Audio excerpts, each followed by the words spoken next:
Well, good morning, everybody. To Dr. Zakaria, our esteemed graduation speaker, our faculty and staff, honored guests, family members, and above all you, the class of 2023, welcome to the 79th commencement at SAIS.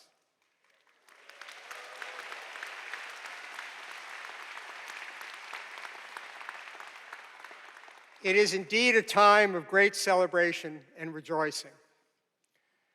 Many years ago, during my first go at being a dean, I had the pleasure of hosting the renowned journalist Bob Schieffer as our commencement speaker. He began his talk by observing, and I quote, "I love graduation day. It's my favorite holiday. Everybody is happy. The students are relieved. The parents and families overjoyed, and the faculty and staff can proudly send off a new crop of motivated young people out into the world." I couldn't have said it better. All of you in our class know that you have had a lot of support along the way, first and foremost from your families and friends, many of whom are here to celebrate with you today or streaming this event. So I ask our students to stand and applaud your family and your supporters for the love and commitment that they have shown to you.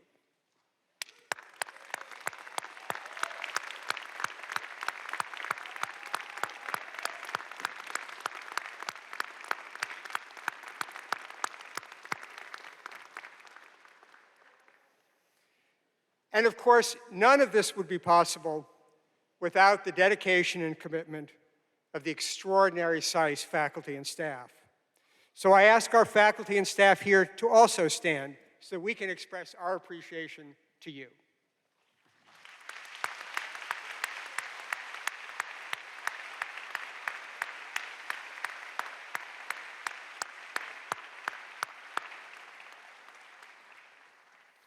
I also want to thank our many alumni and our board of advisors for their extraordinary support. As you look around you, you will see an amazing group of classmates who came to SAIS with extraordinarily diverse backgrounds, interests, and career ambitions.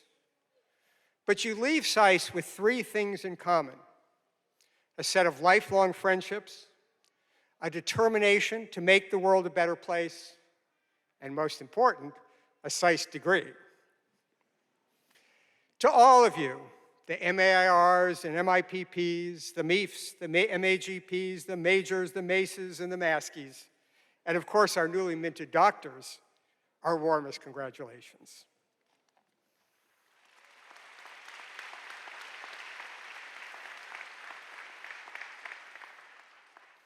All SAIS graduations are special, but this one is especially special since you will be the last class graduating from SAIS on Massachusetts Avenue after 60 years in our present home.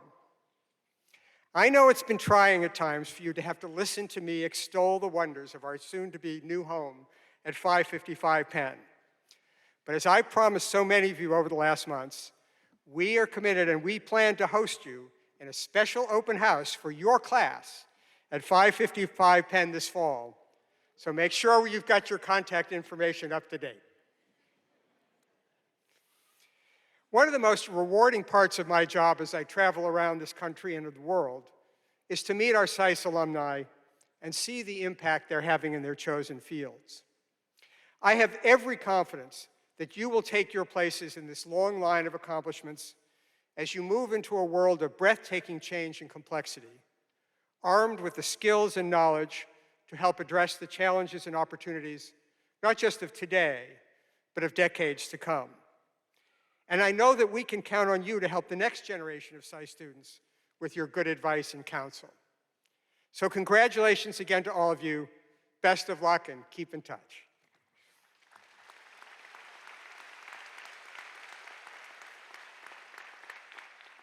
Now it's my great pleasure to introduce Anika Penn, the immediate past president of the Johns Hopkins University Alumni Association.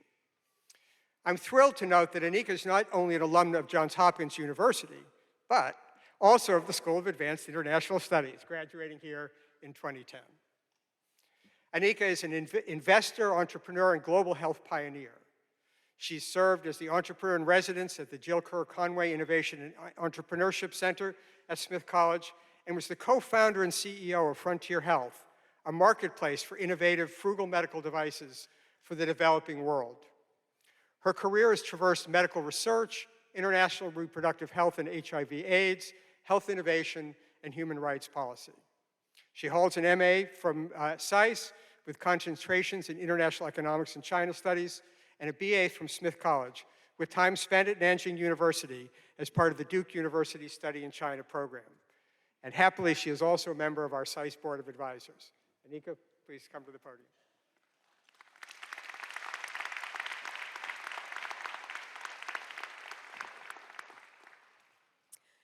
Good morning to the newest graduating class from the Johns Hopkins School of Advanced International Studies. I am Anika Penn, immediate past president of the Johns Hopkins Alumni Association and a 2010 SAIS graduate. On behalf of the Johns Hopkins Alumni Association, I want to congratulate you on your commencement and welcome you to the Johns Hopkins Global Alumni Community, nearly 260,000 strong. I'm excited to introduce you to the next phase of your Hopkins journey. Like me, you chose Johns Hopkins for the opportunity to flourish in a university community with a diversity of experiences. Your alumni community extends beyond the Hopkins campus, or the Hopkins campuses, to a worldwide network that celebrates the community's diversity. Whether you're a Carey Business School alum in Baltimore, a medicine grad in Boston, or a SAIS alum in Bologna. As the newest members of the Alumni Association, you'll find many opportunities to create, celebrate, connect, and collaborate, both virtually and in person. I encourage each of you to connect with one another on One Hop Alumni, our exclusive virtual networking platform, and through social, cultural, identity, and industry-based events designed by and for our alumni community. From our school-based alumni weekends to our annual networking conferences and everything in between. Consider mentoring a current student. Continue to shape and manage your career path through Handshake or through our Alumni Life Design Experience course launching this summer. Explore Hopkins at Home, our online source of lectures and live events. Learn more about our other lifelong learning opportunities, including Odyssey, non-credit programs, and the virtual book club.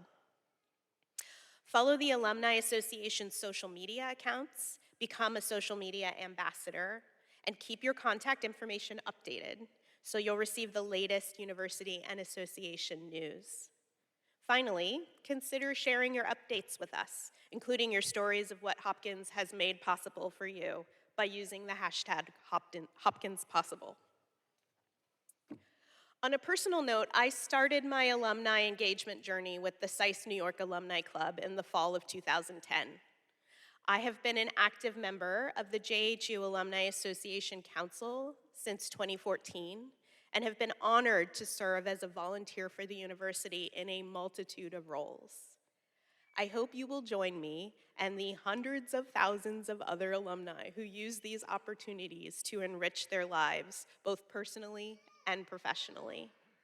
And in closing, I hope you will remember that wherever you go, there are Hopkins alums where you are, there are Hopkins alums doing what you do, and perhaps most importantly, there are Hopkins alums doing what you want to do next. And we're here to connect you with them and the university. If you don't find an opportunity that interests you, we will help you create a group that represents your interests. My heartfelt congratulations once again to each and every one of you. I hope this will be the first of many opportunities where our paths will cross. And as you go out and celebrate, remember that you are forever part of Hopkins. Now let's get started on your journey.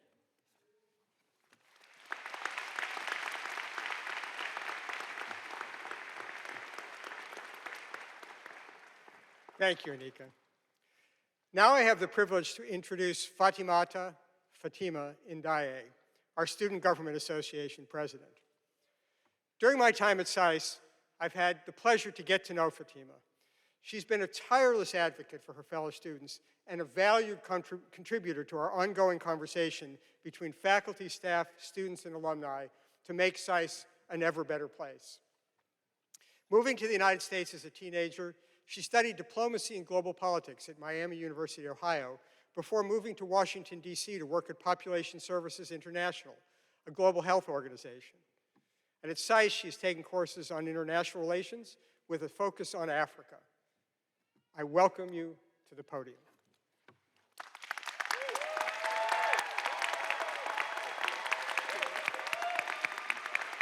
Thank you.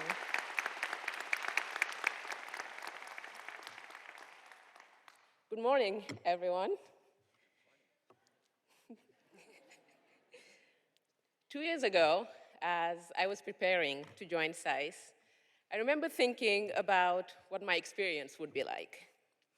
In my mind, I would likely come to campus to take classes, maybe attend 1 or 2 events, and then go back home without spending all that much time on campus. But, as you all know, that was very much wrong. And that's because SAIS was somehow much more incredible than I imagined.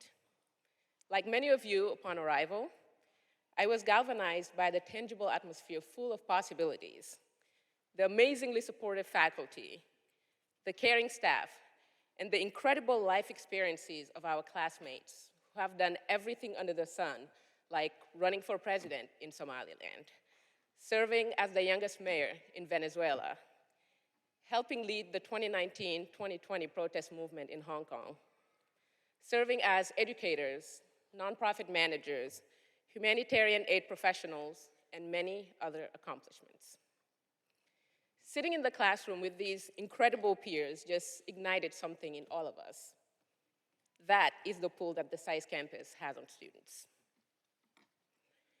At the beginning of the fall 2020 semester, 2022, during our very first meetings, the SGA decided that the theme and focus for the academic year would be to build a community of shared experiences. To us, this was crucial because as a student body, we were just entering a post-COVID world. All of us had heard about the mythical weekly happy hours and the wide sense of belonging at SAIS pre-COVID, but none of us knew what life at SAIS was like without COVID restrictions or in mask-free classes. However, out of this inexperience, we did indeed create a beautiful community of shared experiences.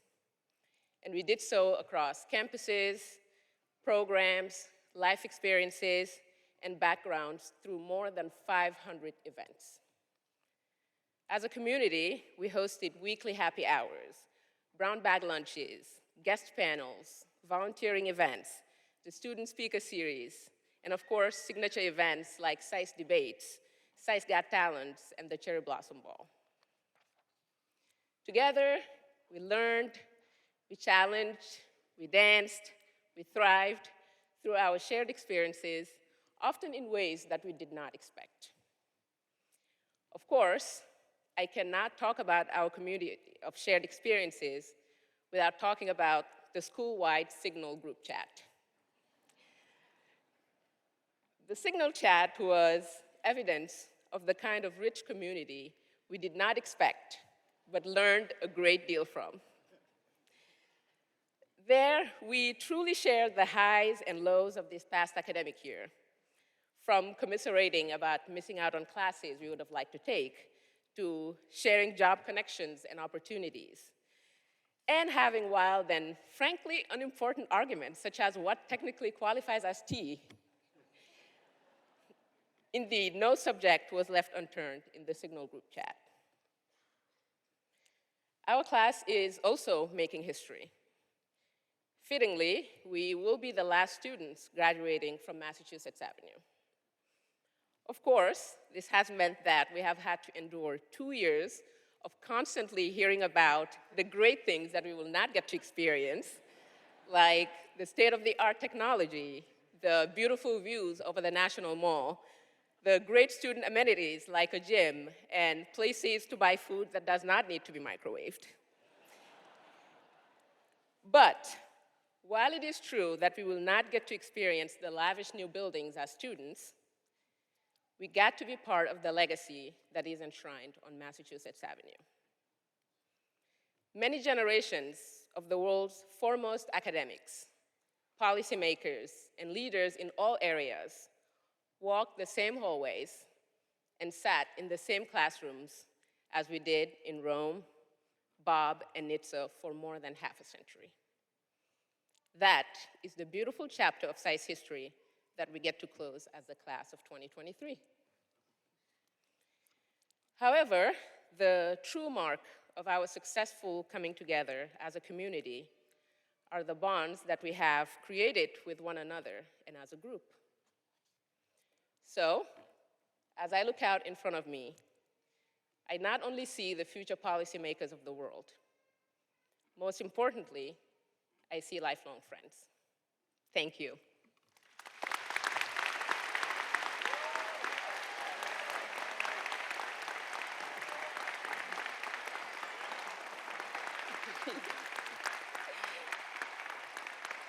Thank you.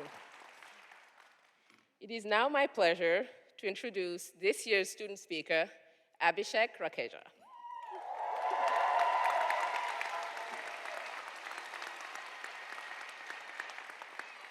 Abhi is from Bhopal, a city in central India.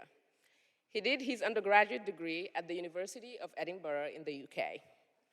While at SAIS, Abhi focused on international economics in the Middle East. Please help me welcome Abhi Rakeja.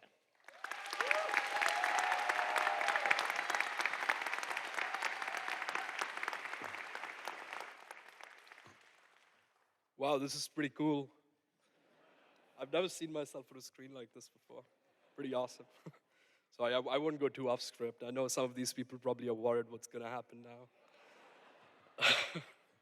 Dean Steinberg, our esteemed commencement speaker, Dr. Zakaria, distinguished members of the brilliant SAIS faculty, family and friends, and of course, the Johns Hopkins SAIS class of 2023, good morning.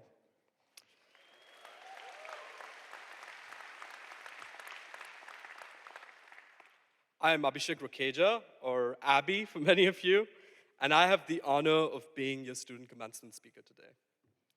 A little over 2 years ago, I, like many of you, was sitting at home during the pandemic and thinking, what on earth do I do with my life?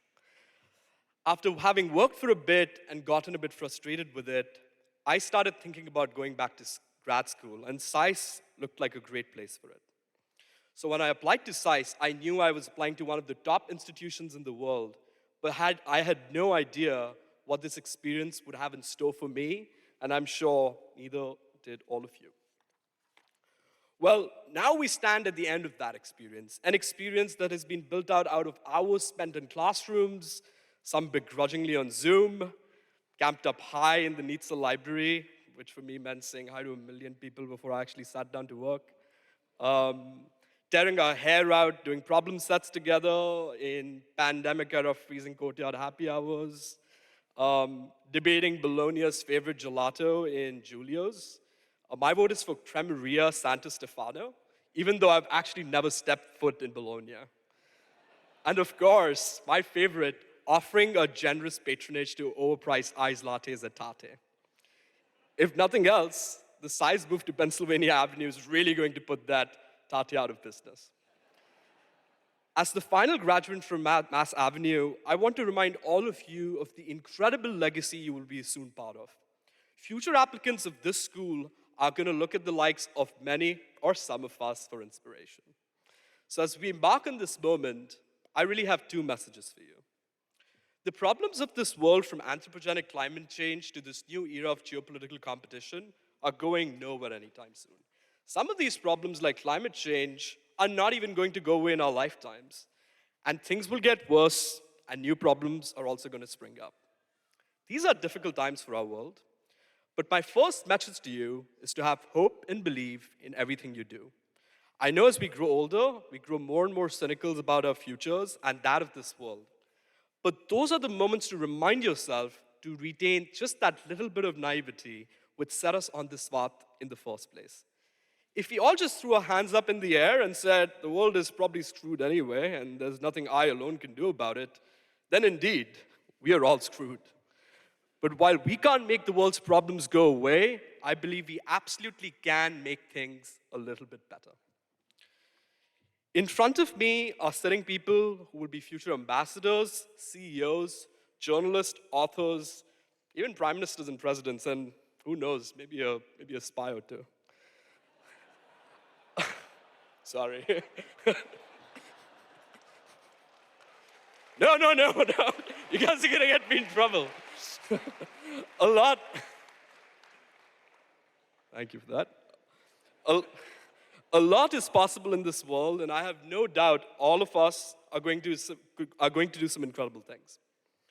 But over the last 2 years, we have stressed about grades and exams and papers and finals and jobs and internships and our collective futures.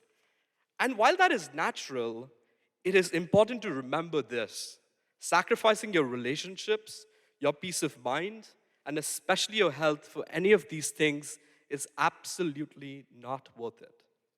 In the grand scheme of things, your career is only the most important thing when it is counted among the least important things in your life. So my second message to you is this.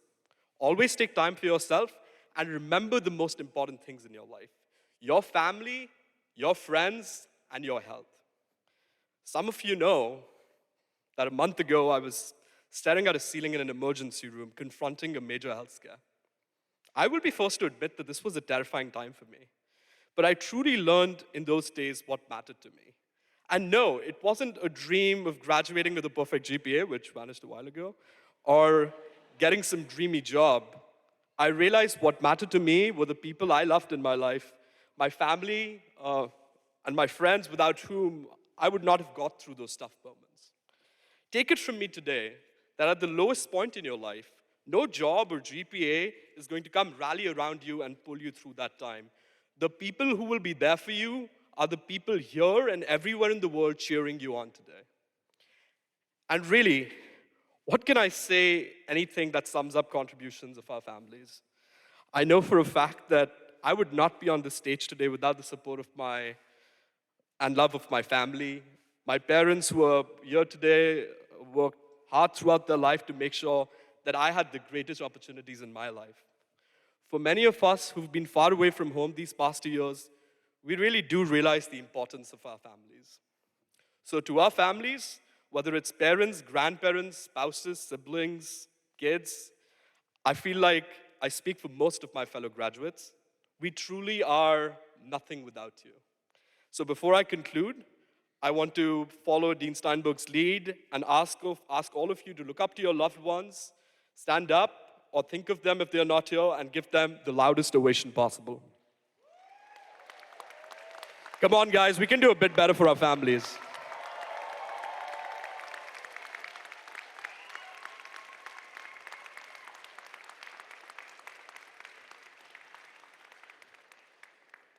So, this is it. Well done to all of you for reaching the finish line, and even if this is a bittersweet moment, let's all be happy about one thing. We never have to drink Nietzsche cafeteria coffee ever again. Congratulations to the SAIS class of 2023. I wish you all well, and I can't wait to see where life takes us all. Thank you.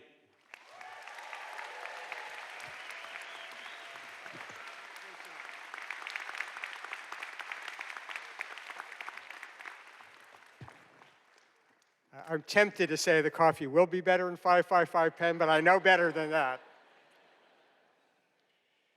So it's now my great pleasure to present the 2023 Founders Award, which is given to an individual who's provided extraordinary service to the school and has made significant contributions to our tradition of excellence. In recognition of her service, leadership, and dedication to SAIS since she joined our community in 2012, it's my honor to recognize Dr. Deborah Brodegum as the 2023 recipient of the SAIS Founders Award.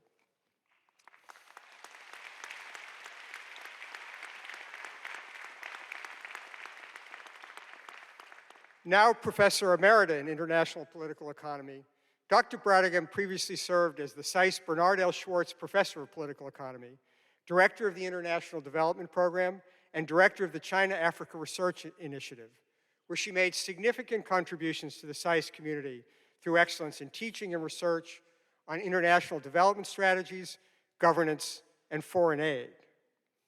Most recently, and of extraordinary value to me, Dr. Brodigan played a critical role in helping to develop a more inclusive approach to SAIS governance, including the creation of a new faculty senate, which we will inaugurate this fall.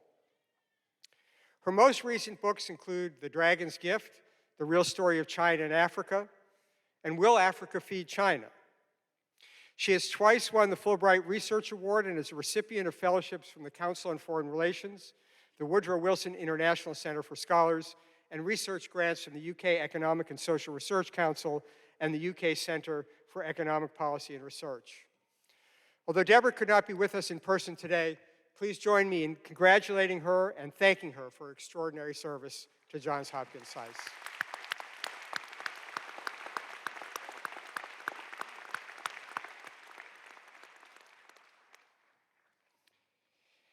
Next, it's time to present the 2023 Dean's Award for Exemplary Service, which is given to an individual who has gone above and beyond in their commitment and service to the school. In recognition of her tremendous efforts and dedication to SAIS since she joined our community in 2010, it is my honor to recognize Madeline, or as we better know her, Setu, Van Leer Hodges, as the 2023 recipient of the Dean's Award for Exemplary Service.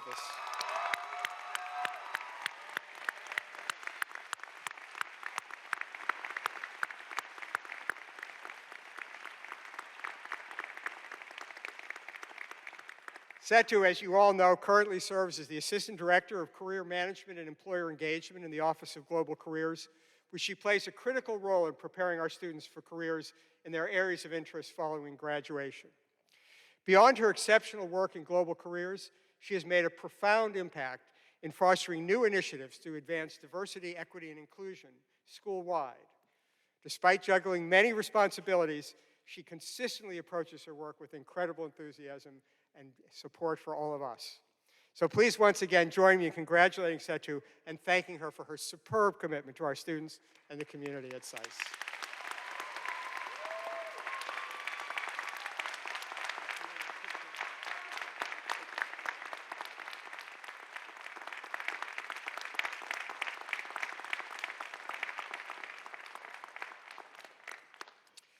This year we've created a special new award, the Dean's Special Achievement Award, which will be presented to our staff in the departments of Information Technology, Campus Operations, and Mason Library, who have made exceptional contributions to Johns Hopkins SAIS. A career of dedicated staff who this fall will transition to new roles at the university as part of our move to 555 Penn. This award recognizes their significant service to SAIS over a combined total of more than 100 years. A ceremony to formally acknowledge these individuals and their achievements will be held at the school in June. But in the meantime, I ask those of them who are here today to stand and ask you to join me in a round of applause in recognition of their incredible dedication and their accomplishments.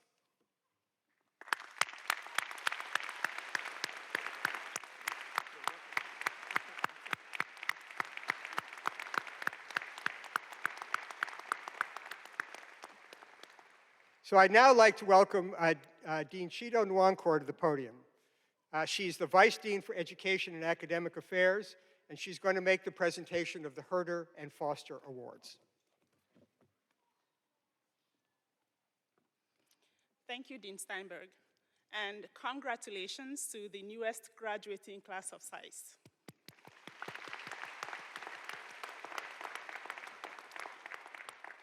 It is my honor to announce the winners of two of our esteemed student awards. First, we have the Christian A. Herter Award, which was established by the friends and associates of the school's co-founder, Christian A. Herter. This award for distinguished academic performance is presented in honor of the person whose vision and inspiration have encouraged generations of young people to perform effectively, with skill and statesmanship in the international arena. The Herder Award is given to students in the second year class with the highest grade point average for the first 3 semesters. This year, the winner of the Christian A. Herder Award goes to Yang Long Tang.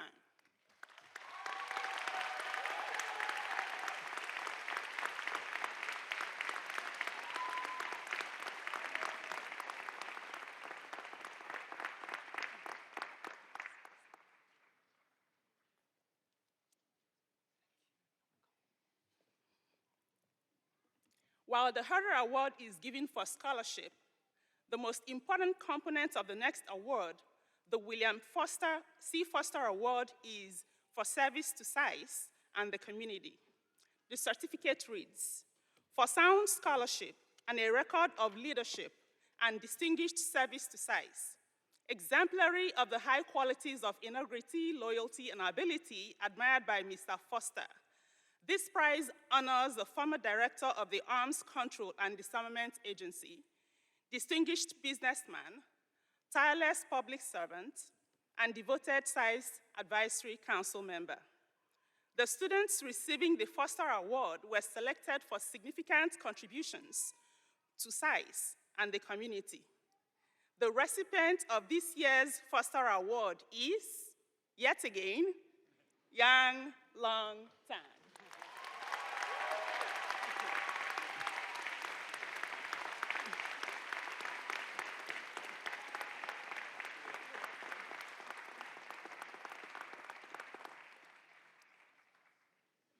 Congratulations. Corey Baker, Assistant Dean of Student Affairs, will now acknowledge our Student Government Association.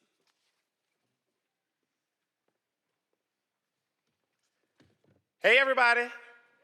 How y'all doing? All right. Wake up, SAIS. All right. It is my honor to recognize the Student Government Association for their dedication and hard work. I would like to acknowledge the graduating members of this year's SGA, and I'd like them to come to the front of the stage as I call their name. Fatima Njai, President. Colin Coulter, Vice President. Sebastian Gettleman, Treasurer. Kathleen Sherpa, Events Chair. Bonnie Pekovic, Bologna Representative. Forrest Purnell, HNC Representative. Thomas Mahoney, MIPP Representative. Blake Zong, MIEF Representative. And Ryan Mahone, Maskey Representative.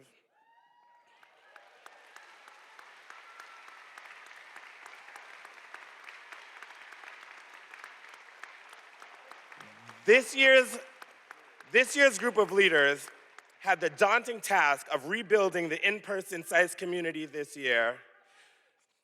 Some of their great many accomplishments this year included advocating on your behalf and working with the administration to enhance the registration process and bringing back the beloved International Dinner. On behalf of their advisor, Catherine Outlaw, and myself, I would like to thank this group of dedicated student leaders and congratulate them on a job well done.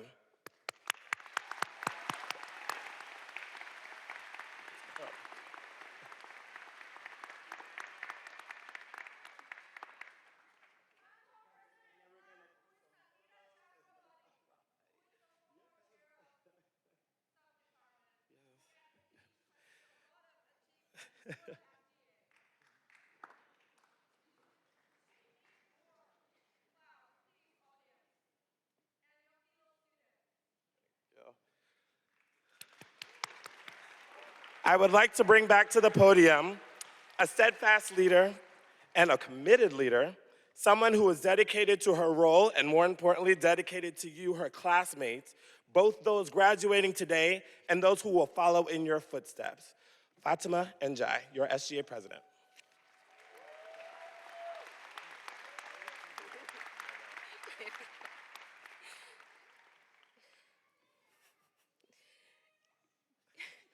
It is now my honor to recognize the distinguished professors who have been recognized with the Excellence in Teaching Awards for the 2022-2023 academic year. These professors were nominated by the graduating class and noted for their innovative approaches, profound subject knowledge, and genuine care for their students. Professors, as your name is announced, please join me at the front of the stage. The Excellence in Teaching Award for International Economics goes to Professor Gordon Bodner for his course on corporate finance.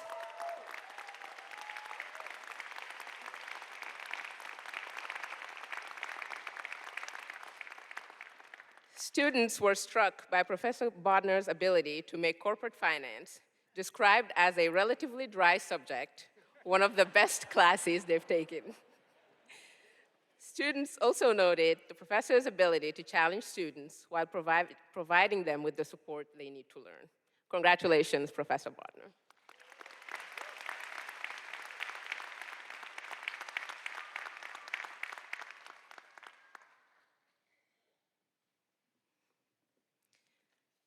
The Excellence in Teaching Award for Language Studies goes to Professor Hadia Anai for her teaching of the Arabic language.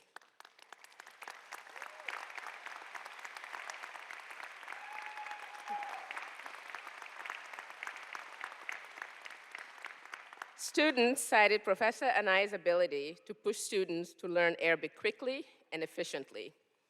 They also noted her ability, her kindness, and her strong investment in student learning. Congratulations, Professor Anai.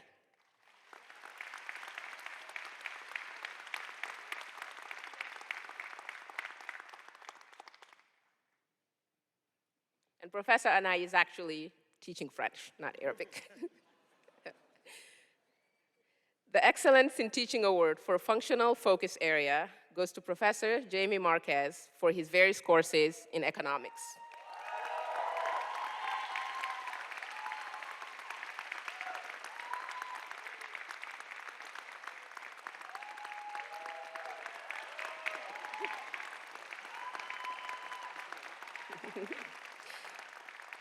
Students appreciated Professor Marquez's ability to help them better understand the economic world and develop critical thinking. Students expect to carry Professor Marquez's teachings throughout their professional careers. Congratulations, Professor Marquez.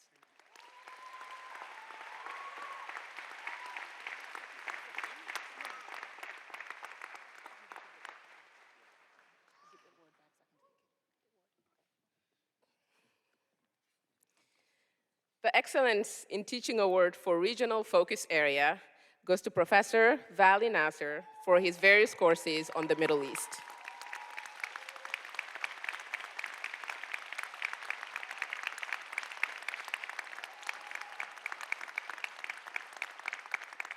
Students describe Professor Nasser as an excellent teacher who explains history incredibly well while making essential connections with the present. Students appreciated him for helping them better understand the Middle East region and sharpen their ability to apply that understanding to their future work. Congratulations, Professor Nasser.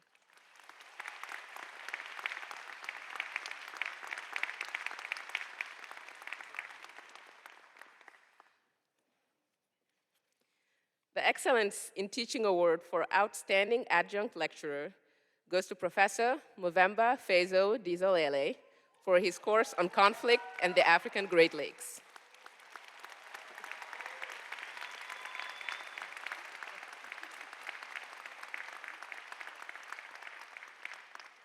Students noted Professor Dizalele's experience on the field, which he brings to the classroom and helps students better understand the African Great Lakes region. Students also appreciated his interest and investment in student success. Congratulations, Professor Dizalele.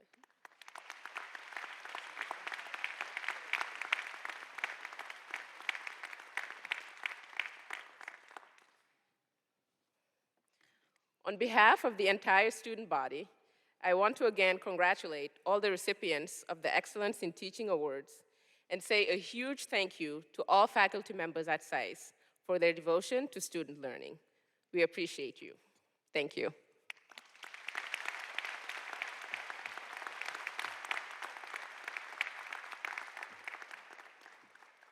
They are the best. Very fortunate to have them. So now it's my great honor and pleasure to introduce our 2023 commencement speaker, Dr. Fareed Zakaria, renowned scholar, journalist, and best-selling author. No doubt, Dr. Zakaria is best known to many of you as the host of Fareed Zakaria GPS on CNN. Since its debut in 2008, his program has stood out as a beacon of informed discussion and analysis in a media world too often characterized more by heat than enlightenment. He has won the Emmy Award as well as the prestigious Peabody Award.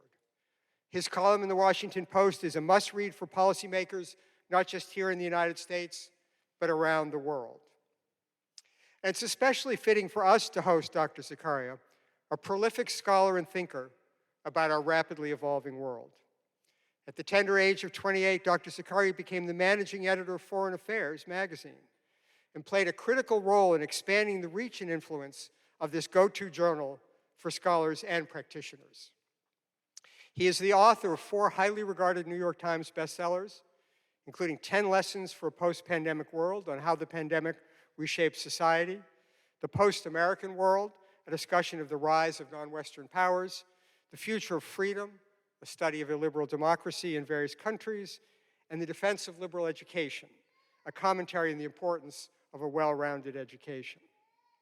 His first book, From Wealth to Power, remains one of the most influential studies on the rise of the United States to global preeminence in the 19th century. And I might add, is featured on my and many other syllabuses here at SAIS.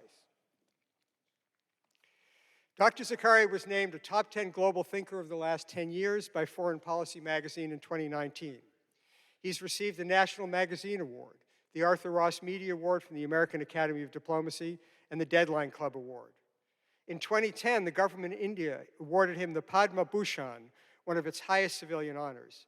And in 2022, Ukraine's President Volodymyr Zelensky awarded him the Order of Merit.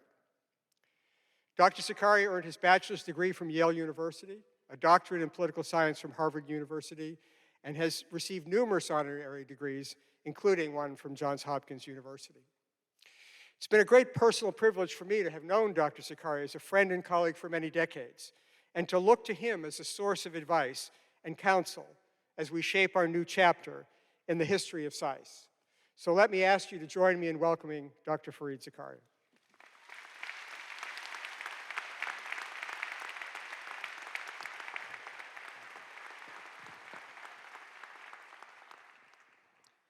Since Jim has called me Dr. Zakaria, I will have to say Dean Steinberg. It is a great honor and privilege to be here, but most importantly, it's a great honor and privilege to talk to you, the graduating class of 2023. I realize that I am literally all that stands between you and your diplomas, so I am going to try to do three things: be brief, be funny, and be wise, in that order. The briefest commencement remarks I've ever heard of was Art Buchwald, the great American humorist, who looked out on the sea of students and he said to them, "My fellow Americans, remember, we are leaving you a perfect world. Don't screw it up." I'm not sure I could say that in these times, but what I thought I'd do is begin by telling you a story about this extraordinary place that we are.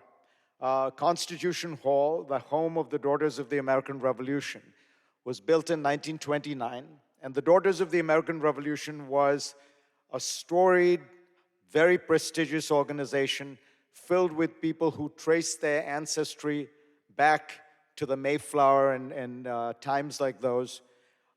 They tended to be insular. They tended to be very proud of being real Americans. They were often anti-Semitic, racist, and deeply despised immigrants.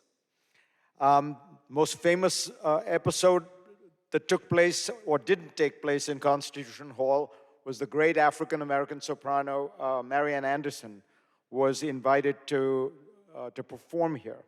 And it was then discovered, of course, that the DAR, the Daughters of the American Revolution, had a no blacks policy and therefore was disinvited from her own concert, upon which Eleanor Roosevelt, who was a member of the Daughters of the American Revolution, resigned her membership and invited Mary Ann Anderson to speak to a somewhat larger crowd at the steps of Lincoln Memorial.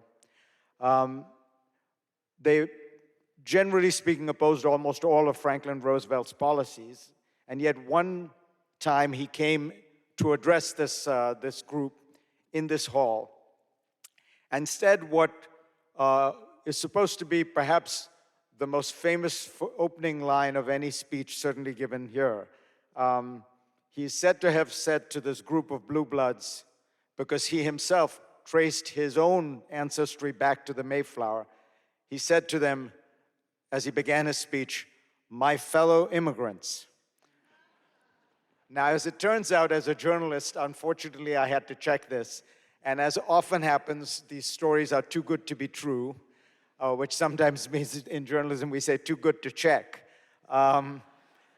He did not actually say, he did not begin his speech that way. I wish he did. It would have made a better story. But he did essentially exhort them to remember, always remember, that we are all immigrants. So he said it, but in a slightly less dramatic way. I was thinking about that when imagining the world that you are going to have to confront, not really the perfect world that Art Buchwald talked about, but a world very different from the one just a few decades ago, a world that looked like it was marked by expanding globalization, liberalization, democratization, open technology platforms, the world all coming together in some way. That world, the world of the 1990s, seems to have become something of a distant memory as we confront something much, much more primal in the international system, which is the return of great power politics. There was this period where the United States seemed to stand astride the world like a colossus, and its preferences and its policies, liberalization, marketization, democratization, openness rather than closed systems, was dominating. But that world is fraying, if not frayed, and we are in a different world now. If you think about how unusual that those circumstances were, consider what the world looked like in 1990. China was about 1.5% of global GDP. Russia was in the process of collapsing as the Soviet Union was cracking and crumbling. Russia's GDP contracted by 50% between 1990 and 1995. That is more than it shrunk during World War II. And the rest of the great powers in the world, the richest countries in the world, were treaty allies of the United States, Japan, Germany.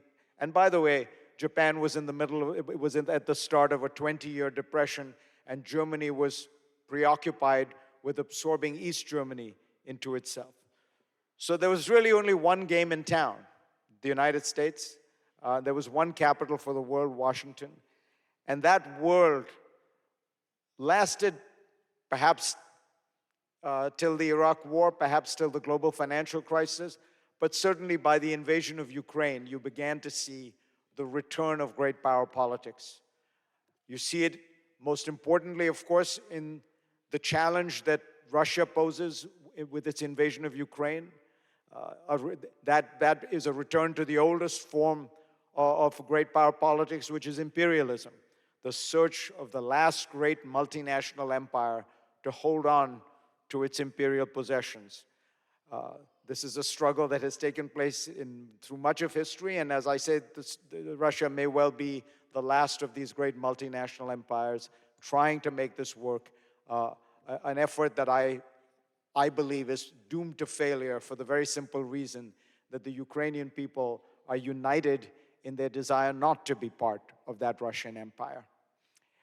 But there is also a much deeper force at work, which is the rise of China, the rise of the first great new power to the international system in decades, if not centuries, a power that has risen from 1% of global GDP in 1990 to almost 18% of global GDP now.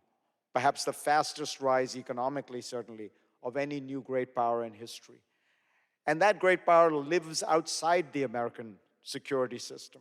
It lives outside of the West. And as a result, will require an enormous amount of understanding, management, deterrence, to find a way for a world that remains stable, that remains prosperous, and yet is able to accommodate this extraordinary new feature of the international system. But it isn't just Russia and China. Really, what we are talking about is something I described in the post-American world as the rise of the rest. You see it with the rise of India, the rise of Brazil, Indonesia, South Africa, Turkey. Countries that were all once, in some sense, pawns on a chessboard that somebody else was controlling, have become proud, confident, economically stable, politically dynamic, culturally aware, and as a result are much more willing to play their own game, to act on their own interests, and to try to shape the world to their preferences and interests. And that creates a far more complicated world that you will have to navigate than perhaps we have had to. It creates a world in which there is much greater danger, I think, of geopolitical tension, antagonism, and even war. But it isn't the story of the world we're living in. It isn't just the story of great power politics, realpolitik, and the rule of the strong. There is another piece to this international system that we all live in. And that is what is sometimes called the liberal international order. And what that really is an effort that has taken place to create in this world a greater degree of commerce, of travel, of rules, of association, of contact, and to create, as a result of that, a mellowing of the international system so that it isn't just the law of the jungle, so that there are, in fact, some rules, some values instantiated in this international order. And this effort has been long at work. Immanuel Kant wrote about it in a pamphlet called Perpetual Peace. Hugo Grotius, the founder of international law, talked about it. But it perhaps took on an action of its own in the 19th century when 19th century liberals started to talk about the need for international relations to reflect values and not just interests, to reflect idealism and not just realism. The greatest exponent of those ideas, who was a statesman, was probably the great English Prime Minister William Gladstone, 4 times Prime Minister of England in the 19th century, who tried to make the case for a new kind of foreign policy and a new kind of international relations.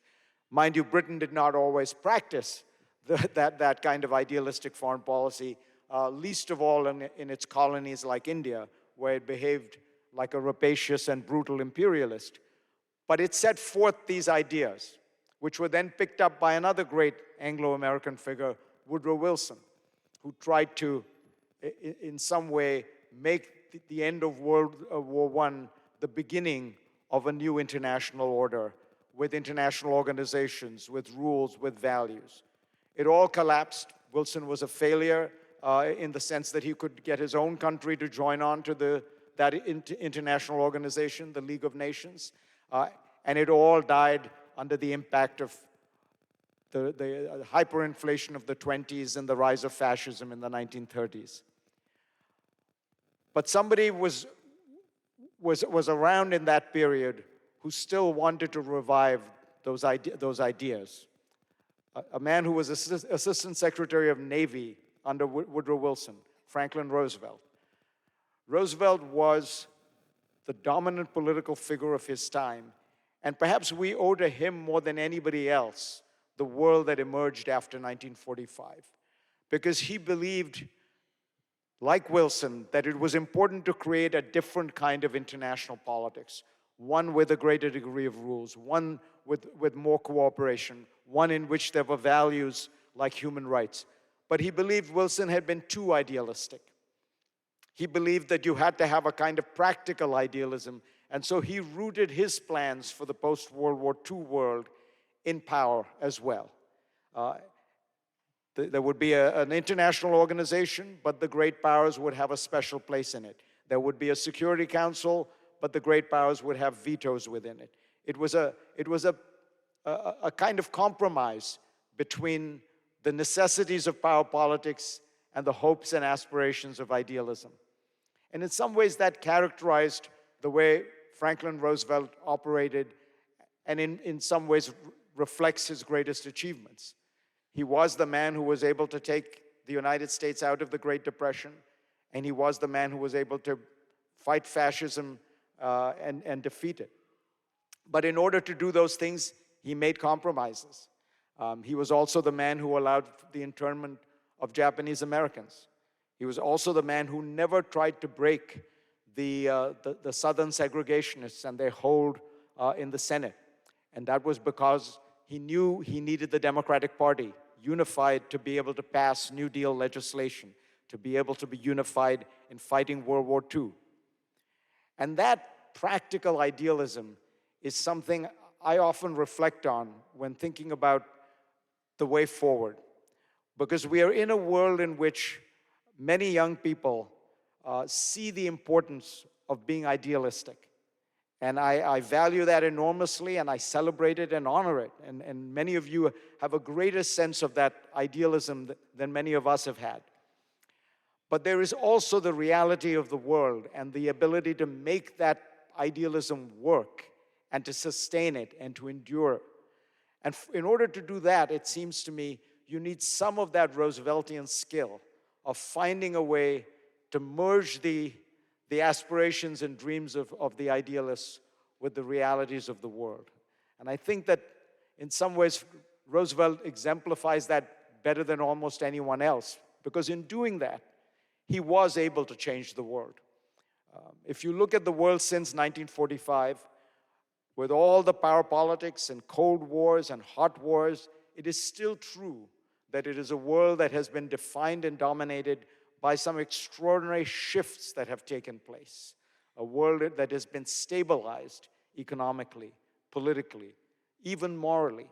There's a wonderful book by two Yale professors who point out that the forcible annexation of territory has become, since 1945, an extraordinarily rare occurrence in international politics, which is why the Russian invasion of Ukraine is such a break and such a breach with 75 years of international history.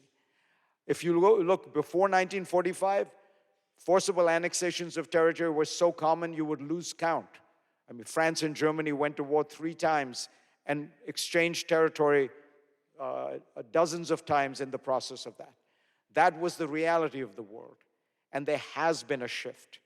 And one of the challenges you will have to deal with is how to operate in a world that, on the one hand, has the return of great power politics, on the other hand, has this liberal international order, weak, fraying, complex, and how those two things are going to live together and work together, and whether there is going to be some happy equilibrium where we find a way to reflect national interests, preserve national interests, preserve the options and desires of countries to make their own way in that world, and yet manage to sustain some of the institutions and ideas that have undergirded this liberal world order since 1945. That is an extraordinary challenge, and I only ask you to approach it in the spirit of Franklin Roosevelt, of practical idealism. It is often easy to think only about the most idealistic thing you can do, the most idealistic thing you can think. And in doing so, you can achieve a certain kind of moral righteousness and almost fill yourself with the moral satisfaction of being right. But if you are not able to achieve any of that in the real world, how much have you actually done? That is, I think, the challenge that Roosevelt laid for himself. That is the challenge I would say is the one that I would lay for you. I think it is a hard and difficult challenge. I don't pretend that my generation succeeded, but I think when I look out at all the idealism and all the the extraordinary ambition that all of you have, morally, politically. I think that if you can take that and tether it to the real world, you will achieve something extraordinary. You will find your own way of changing the world, just as those who came before you were able to do that as well. I'm often asked in these situations to give practical advice. I really have none. I have no idea whether you should work at an investment bank, a hedge fund, the US government, a foreign government. But what I do know is that the thing that people value over time in life is what they have always valued, and what they used to build statues for. Nobody builds statues anymore, but it's for people who are honorable, who work hard, who think big, who act with integrity. Those things haven't changed, even though we're in a world of AI and quantum computing and bioengineering. And so if you use those as your lodestars and your north stars, I suspect you will find a way to make a good living, and more importantly, to make a good life. I want to reinforce something that many have said before me today, but I do think it's important,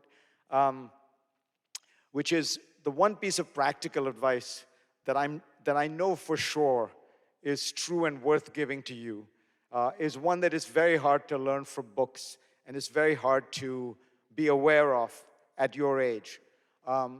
It is only once you have children of your own that you will discover and understand the sacrifices that your parents have made for you. It is only when you have children of your own that you understand the crazy obsessiveness of your parents, the strange phone calls, the worrying, the overprotectiveness, the paranoia. And so what I say to you, trust me, you are going to come to a much deeper understanding of what your parents have done for you, just not yet. And so take my word on this one issue and take today of all days and really thank your parents, because you will sometimes not get the opportunity. I lost my mother to COVID, and I wasn't even able to go and bury her because of those restrictions. And it's probably something that will haunt me till the end of my days. So take this day and take this opportunity. Thank your parents, and to the class of 2023, Godspeed.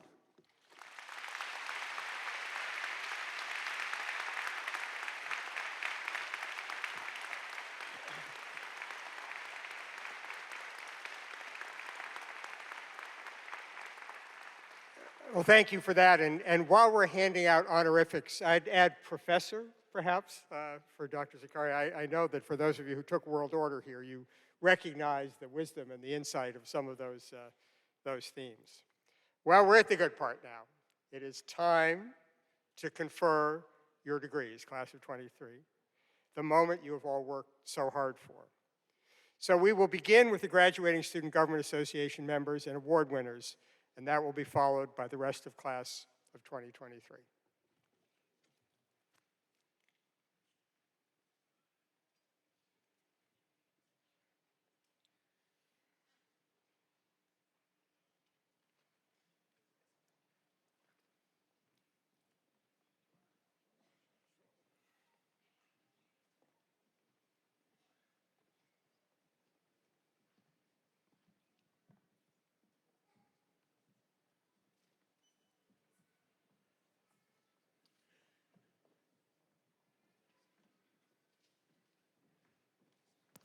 Fatimata Jai.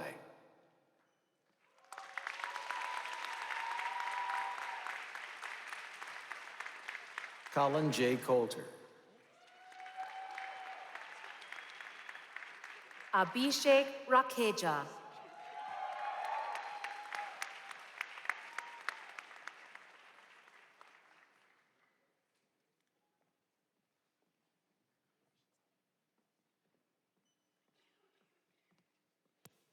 Sebastian Gettleman.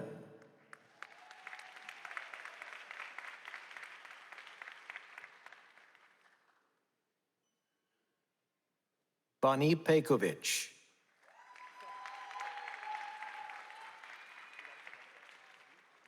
Kathleen Margaret Serpa.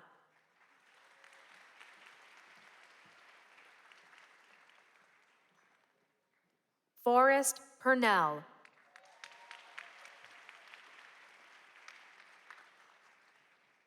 Thomas Austin Mani.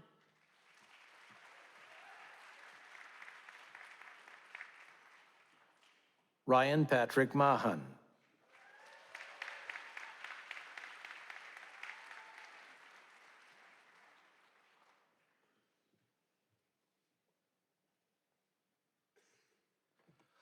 Hanlin Zhang.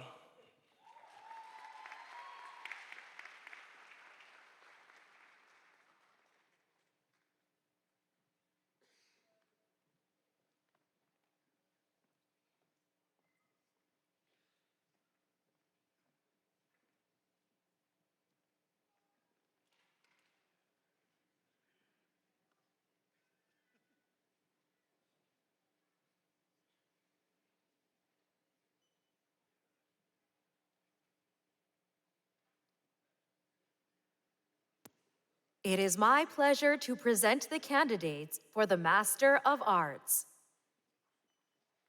Veronica Ade Mensa. Ashu Apurv Agarwal. Farid Ahmad. Qaida Ahmad. Lauren O. Ailslager. Abdullah Al-Hanaki. John Allen.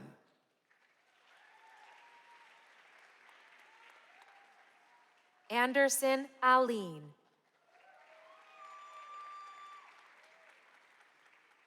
Grant Anderla. Nishant R. Anu. Wali Ansari. Jorge Aramburu. Nora Abdullahu. Marlene Avalar Gomez. Joshua Baker.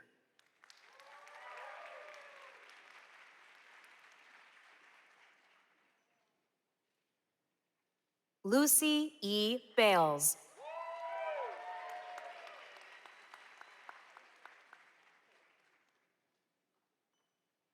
Himaja Balusa.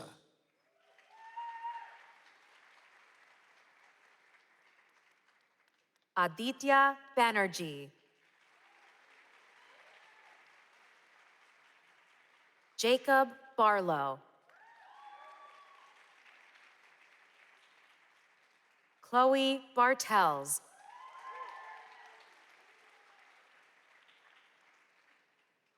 Alexander Demarneff Becker.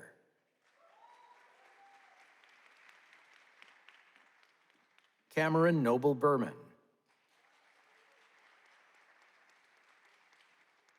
Samantha Bolte.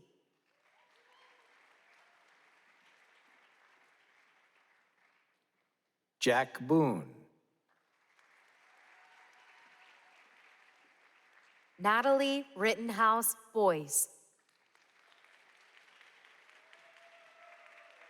Stephanie Brar. Jake Alexander Brook.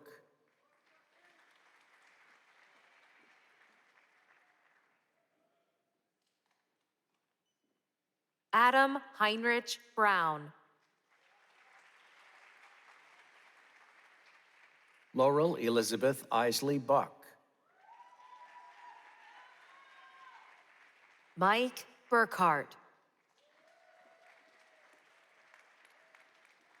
Andrew Burr. Shannon Burton. Guillermo Caballero Ferreira. Jonathan Michael Canfield. Han Hong Kao. Renan Cao. Zhi Yan Cao. Bennett Sachs Kaplan. William Carlson. Sean Carver. Martin Casanelli Peterson.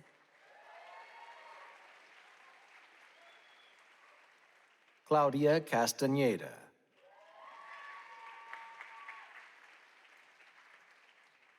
Sangeeta Chakravorty. Yi Wen Chen.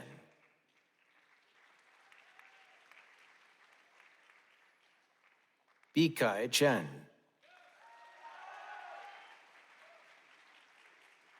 Bo Yuan Chen. Lucy Chen. Tony Chen.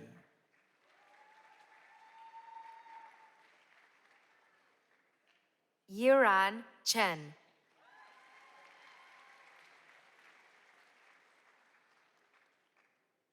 Yishi Chen.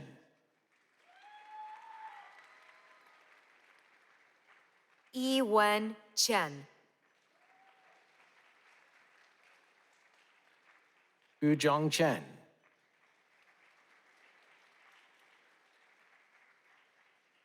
Li Xin Leslie Chung.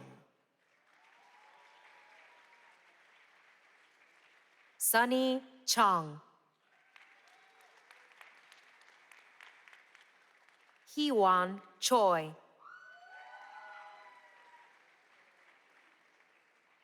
William Henry Wong Chu. Derek Chua.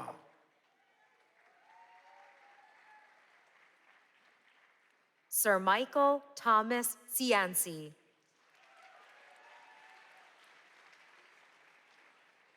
Began Siatone.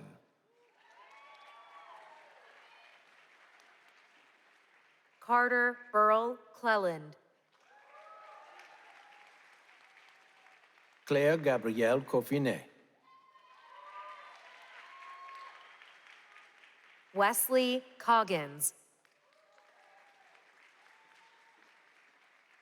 Megan Olivia Cohen. Zachary Gewurtzman Cohen.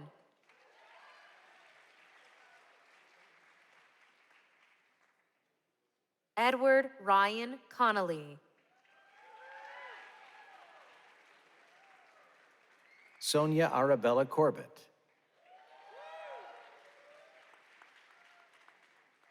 Zirong Dai.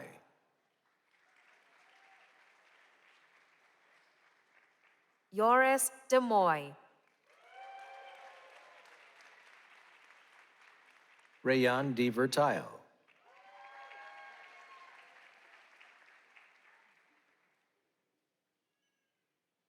Benjamin Riley Dees. Laura Ann Delgado. Thibaut Benjamin Denamiel. Beata Joyce DeSalle. Daniel Thomas DeToro.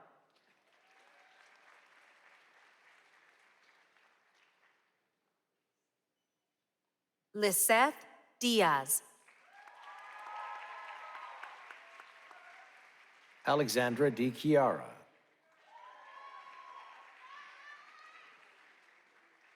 Crystal Ding. Megan Doherty. Shanshan Dong. Daniel John Duchesne. Elizabeth Colomer Duncan. Annalise Eagleton. Abigail Taylor Edwards. William Eric Ellison. Hans William Faya. Zachariah Ensminger. Angelica K. Evans. Justin Fong. Timothy Alexander Feng. Yuling Fong.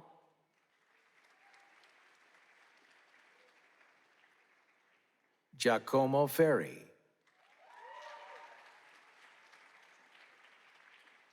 Casey Fitzpatrick.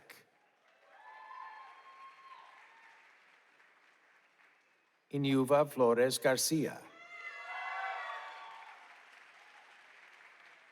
Aaron Joseph Fundal.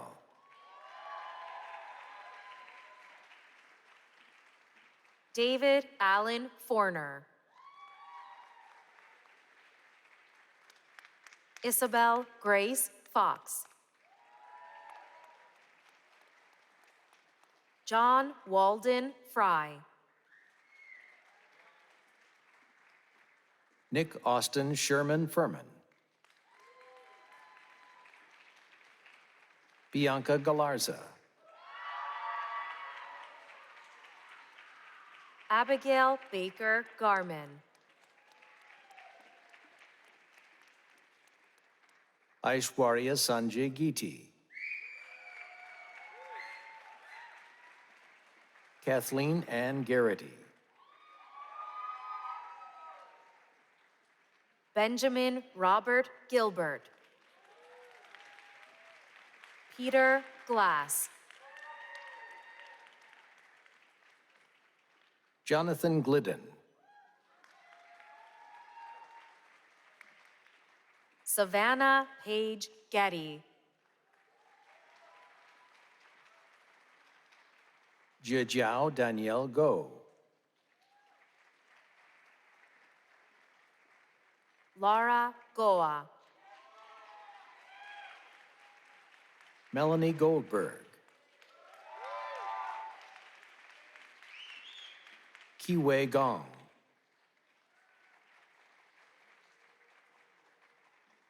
Reagan Kathleen Gong.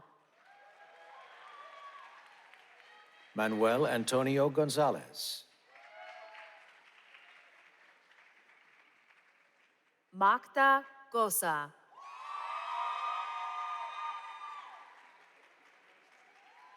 Evan I. Gottesman. Stuart Grosvenor. Yushan Gu.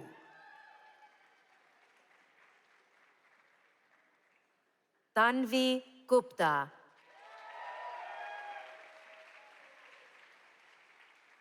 Ignacio Javier Gutierrez. Taysir Habib. Lucy Coleman Hale. Ji Bingxing Han. Xue Zhou Han. Tobin Hansen.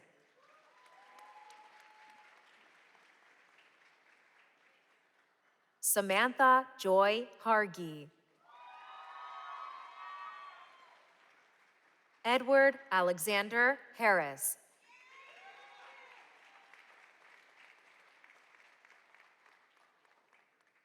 Gillis Day Harris.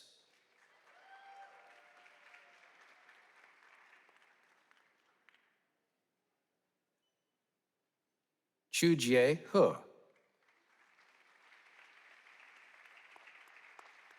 Wan Xing He.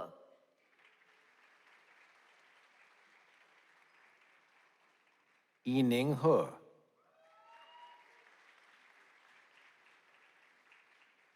Chetan Habale.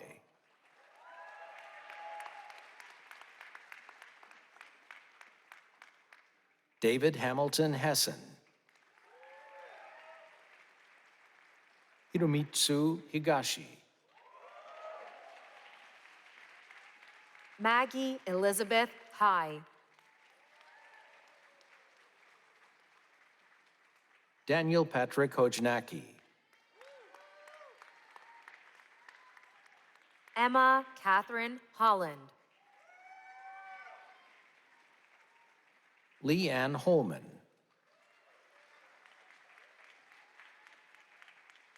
Stephen Holmes.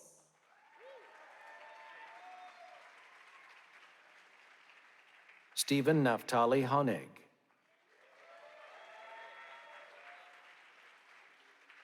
Janet Kayong Hong.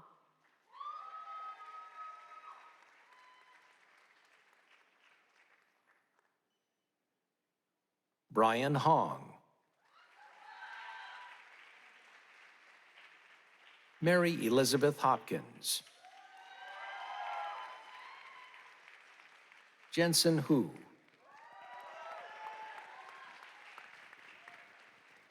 Shi Wen Hu. Hu Yu Wei.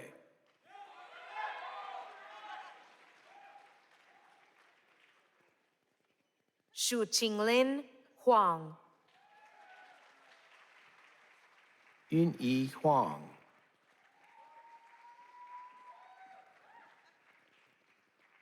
Alice Linnea Hubbard. Salman Hussein. Alyssa Indek. Bradley Isaacson. Munir Jaber. Aishwarya Jadhav.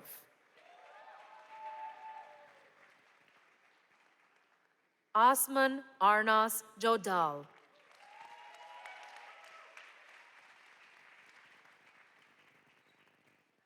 Elaine Taylor Johnson.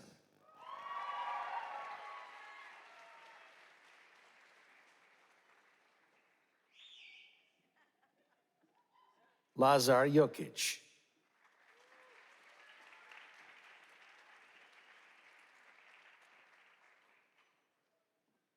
Nicholas Fowler Johnson.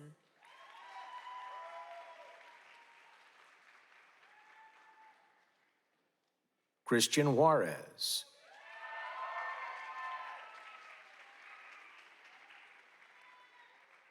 Da Zhang Zhang.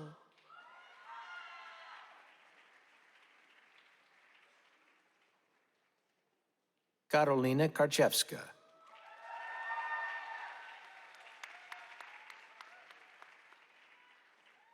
Nicholas Lawrence Howard Kaufman.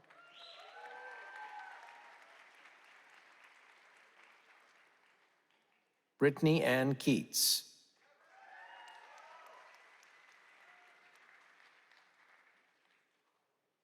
Catherine Marie Kelly.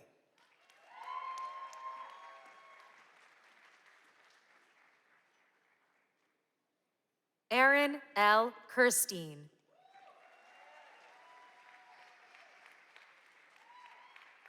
Sunjin Kim. Abigail Kingsley.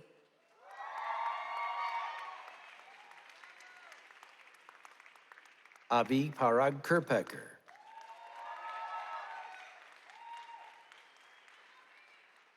Elisa Kopp.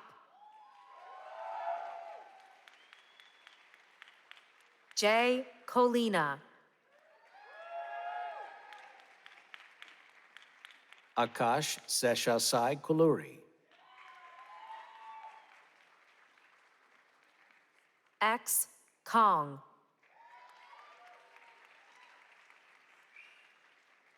George Stephen Korn. Liam Kraft.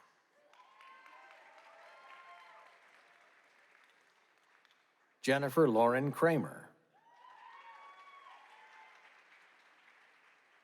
James Jeffrey Krasner.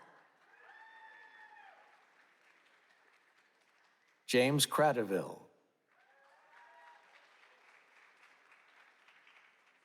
John Christopher Kraus.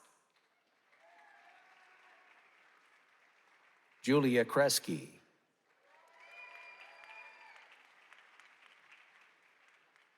Selin Kumbaraja.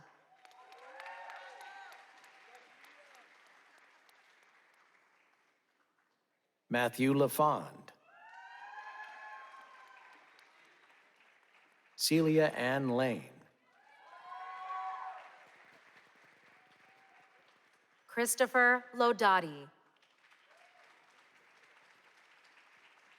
Benjamin Lawrence. William Patrick Lawson. Michelle Brianna Lee. Sophia Leedy.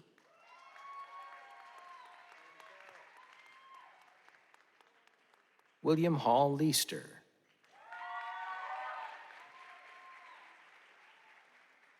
Willa Lerner. Jacob Samuel Levitan. Hanmang Lee. Janice Lee.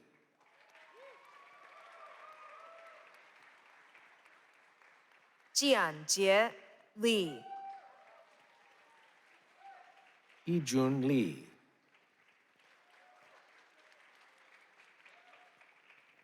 Yu Lee.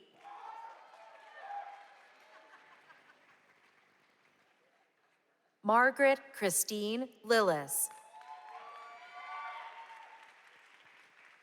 Jia Yo Lin.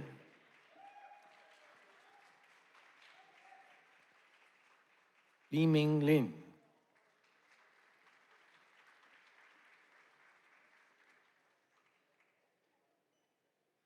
Tianyi Lin.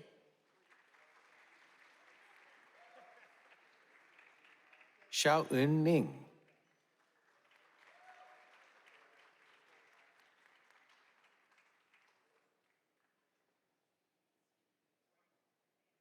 Jameson Lissack.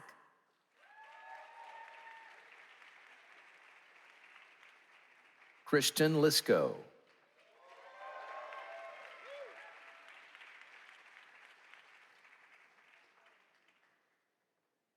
Yonatan Baruch Litwin. Sam Litz.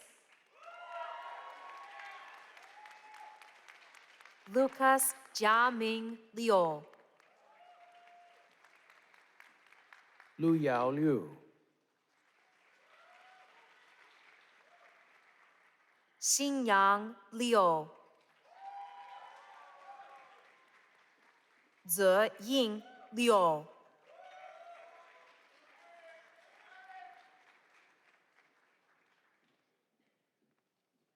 Matthew Joseph Locklear.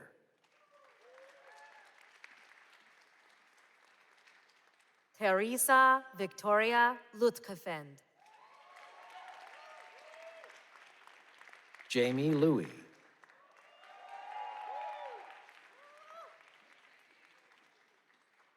Haolin Ma. Karolina Matskevich. Stephanie Michelle Main.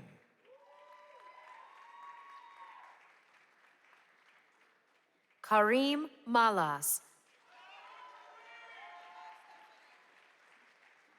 Mohammed Ali Malik.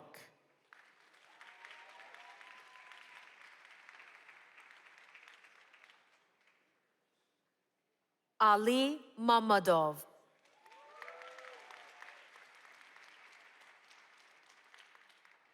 Jonathan David Mangrum.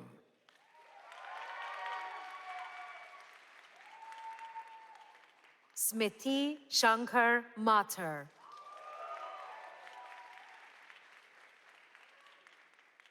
Abigail Elizabeth McCarter.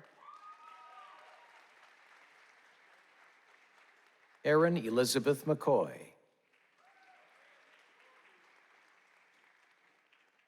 Claire Elise McCrae. Patrick McHugh.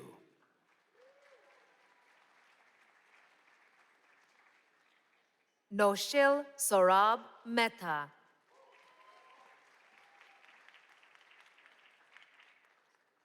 Xiaomang Mei. Gao Yi Miao.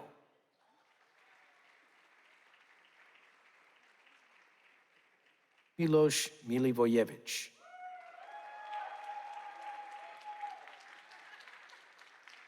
Zan Sarim Mir. Aditya Misra. Michael Charles Moats.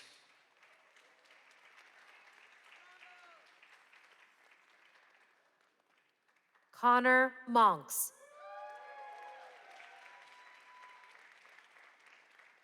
Andres Eduardo Morana. Noura Musafaye Shirazi.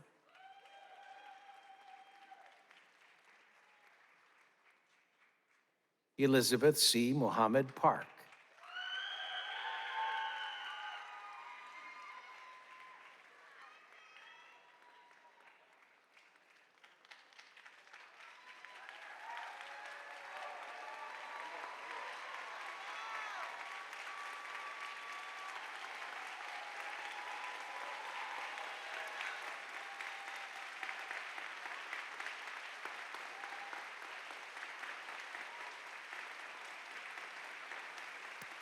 Yuki Indiana Nakagawa.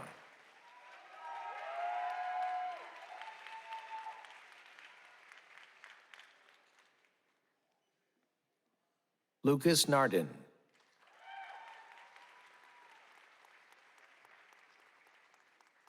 Joy Nasser.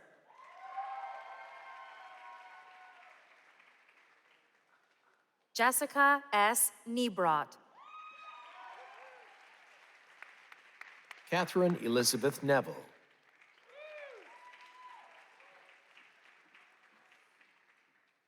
Viviana Nunez de Urquidi. Shutong Nyo.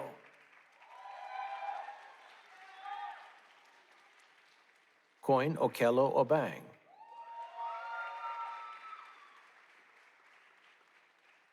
Maggie O'Brien. Philip O'Brien. Felix Ochthrop. Tiffany A. Oduber.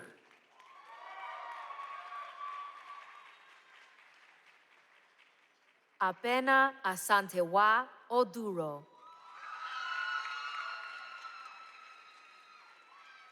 Lawrence Gardner Olivieri. Marco Orsamarsi.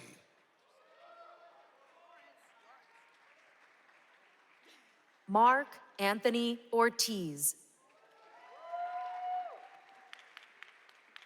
Angelica Carolina Osiniak. Richard Page.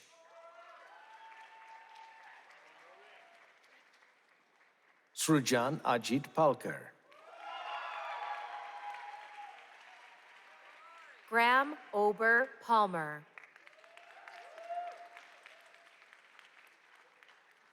Chen Si Pan.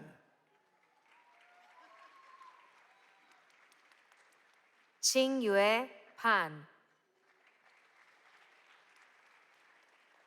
John Harold Thomas Panetti.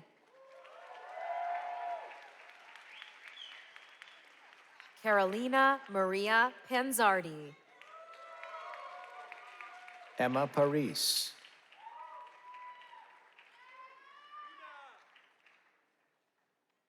Hei Jin Park.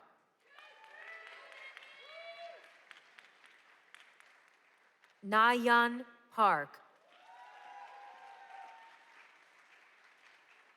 So-Yeon Park.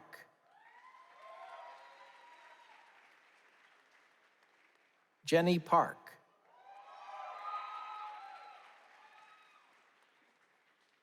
Benjamin J. Parker. Julia Lorraine Parley. Tyler Edward Parmalee. Zain Hoshang Patel. Jack Michael Payne. Anarkali Chonira Pereira. Graham Anthony Pfeiffer. Matthew Phelan.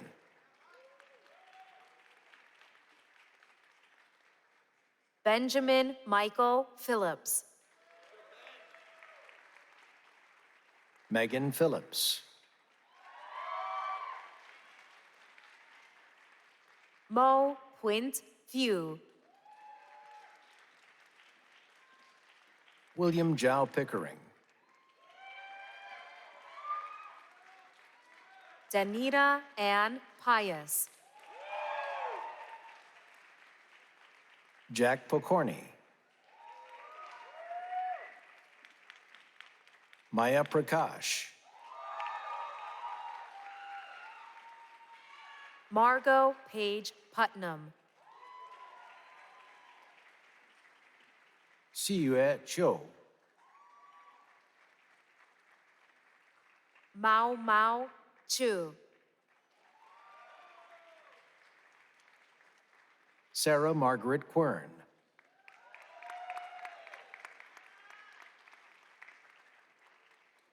Tulisile Radebe.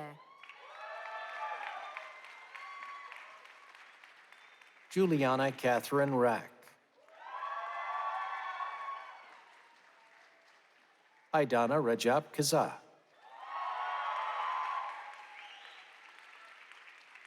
Sarah Yvonne Resso.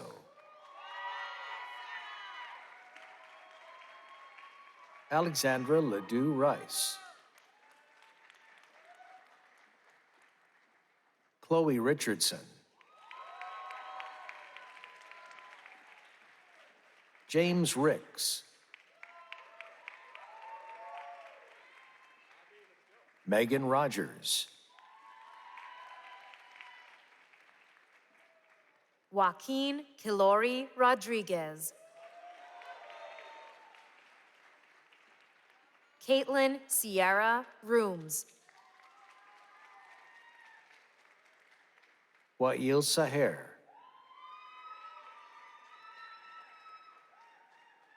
Shayla Marie Sandoval. Sean Michael Senko. Sumiko Sato.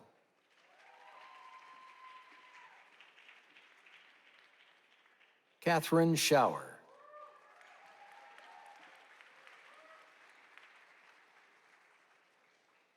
Matthew Shop.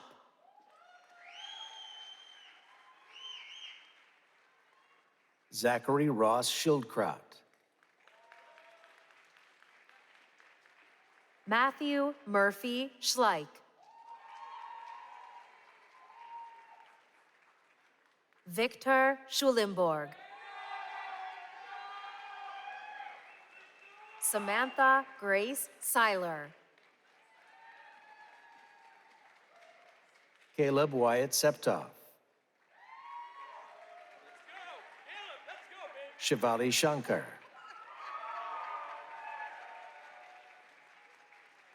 Nathan Shapiro.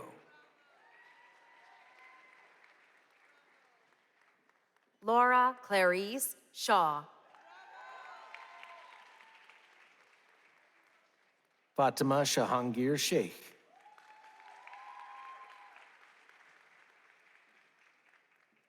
Xiao Qiao Shen.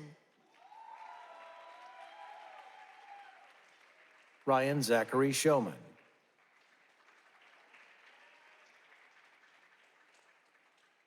Alvin Edichia Siagian.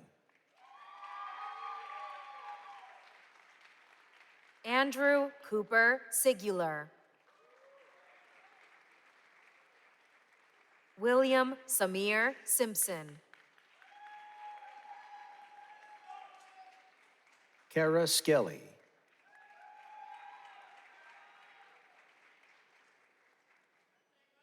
Allison Jane Smith. Austin Matthew Smith. Kayla Madison Smith.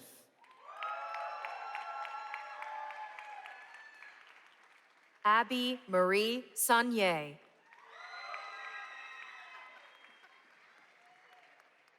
Andrew Michael Guido Spafford. Jake John Spears. Austin Jeffrey Spencer.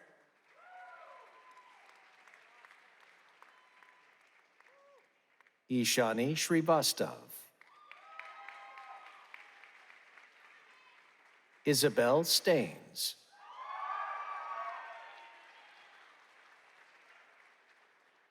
Daniel Steinberg.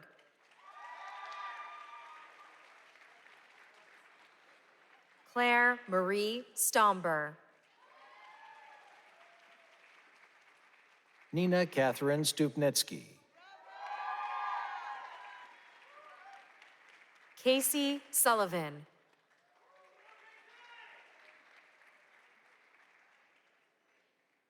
Shu Yong Sun.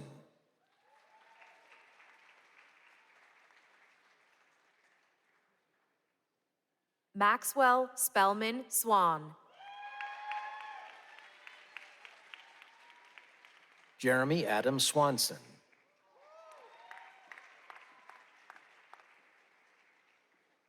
Takayuki Takahashi.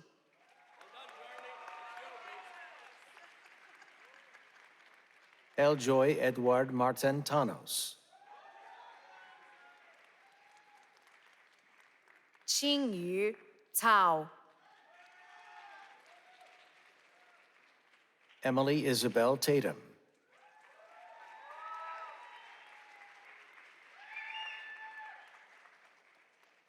Ainur Temirbolat. Ryan Tenty.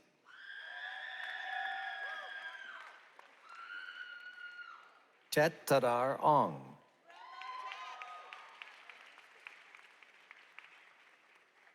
Betty Tai. Cecilia Tien.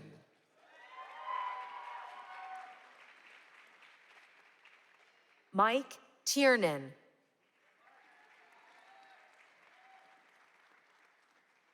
Yukon Tong. Nina Louise Olga Topov.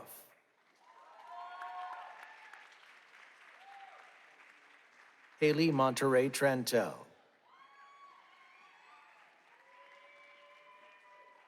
Wilson Treywick.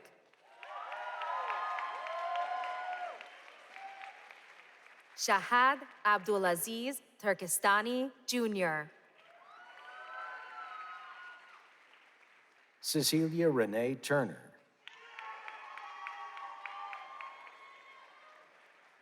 John Ur.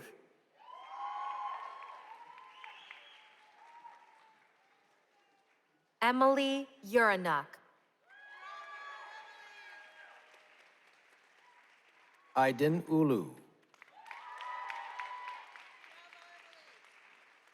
Hideki Uno. Sophia Louise Vale.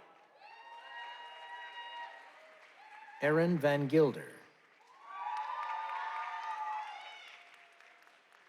Joseph Vaughn.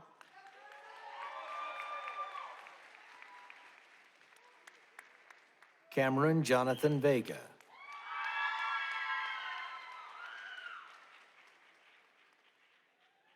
Joshua Anton Fitztum. Nicole Marie Wadley. Bo Wei Wong.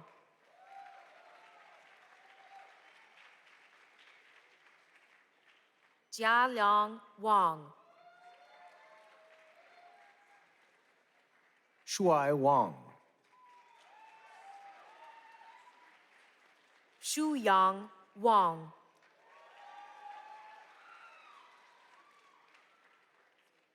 Wang Yifeng.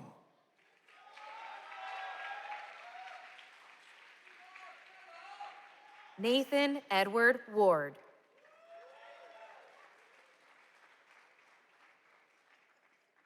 Mira Warrior.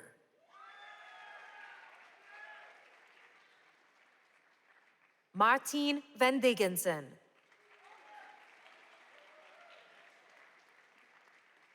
Shay Elizabeth Wilcox. Catherine Ashley Wolf. Devin Michael Woods. Thomas Joseph Worthington. Banan Wu.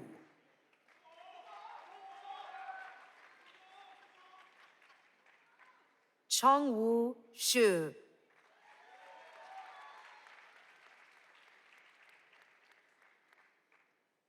Hongmin Xu. Xingying Xu.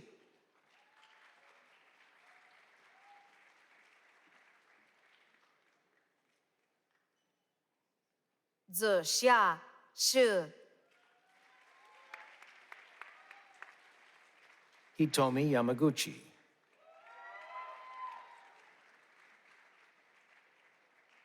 Jing Yan. Angie Yang. Lyndon Kalis Yi. Yue Ying.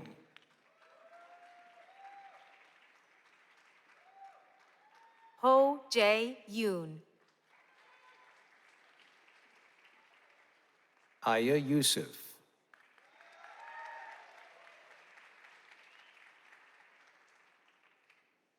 Zihan Yu.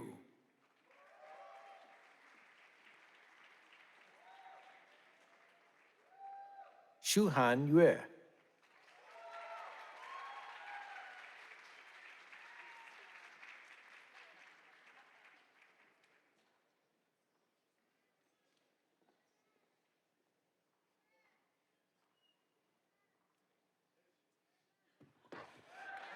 Zenting Yu.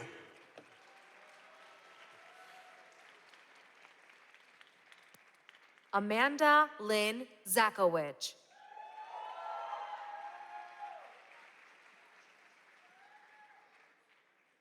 Hao Jie Zhang. Nora Zhang. Li Dan Zhong. Tai Lun Zhong. Wei Yan Zhong.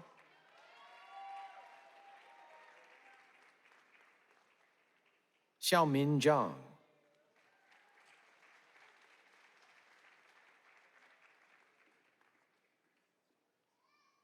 Hao Yang Zhong.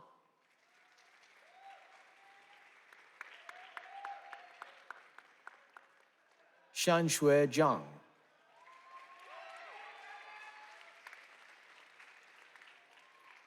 Zhenbo Zhong. Mo Zhu.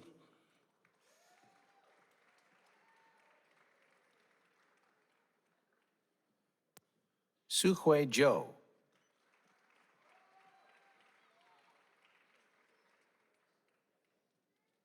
Jian Yu Zhu.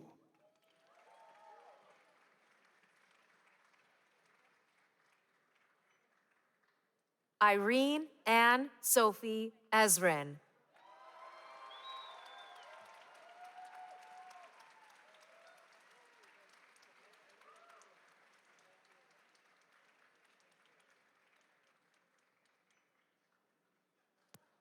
It is now my pleasure to present the candidates for the Master of International Public Policy. Heather Ahsan.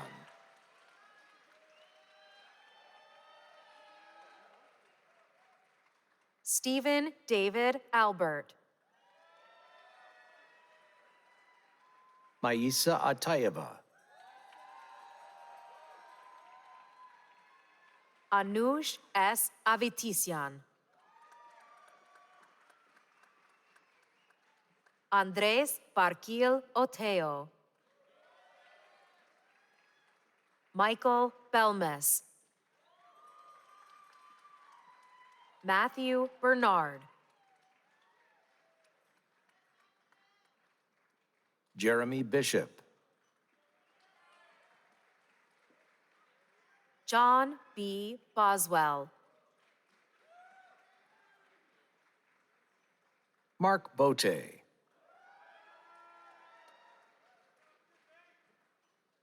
Joseph James Castellano. Suryamshu Chemudupati. Ka-Wai Chang. Angel Chica Sanchez.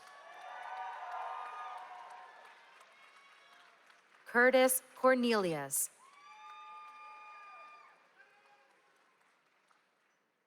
Joshua McEwen Downey. Timothy Ray Drieslein. William Thomas Fleischer.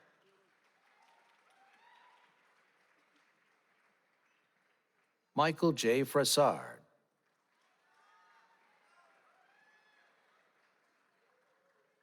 Ryan Patrick Gaffney. Joshua Gertzen. Patrick Ryan Griffin.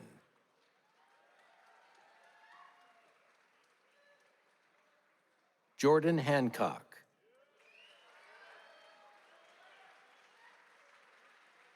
Sean David Harding. Alexander Aina Hedin. Rachel Hinkes.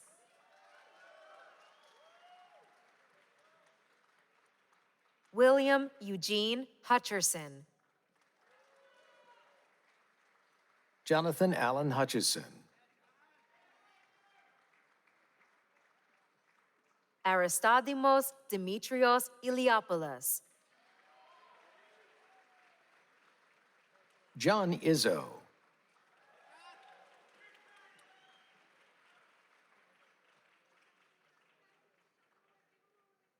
Richard Daniel Jones. Stephen Jordan.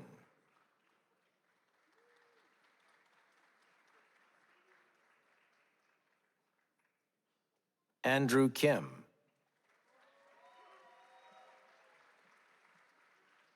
Raphael Kruchin.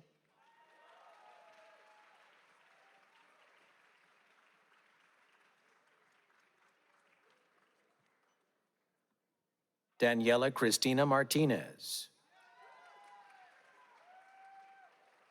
Eric James Lewanski.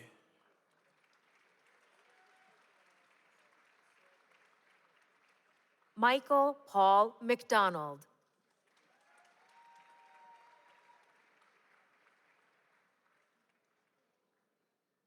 Leo Jacob David Newman.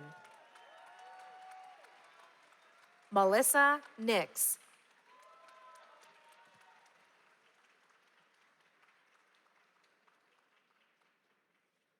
Rudy Lee Novak.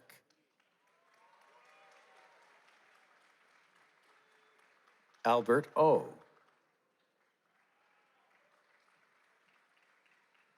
Eric Olson, Jeffrey David Rice, Courtlawn Duval Richardson, Anna Anderson Rolsma,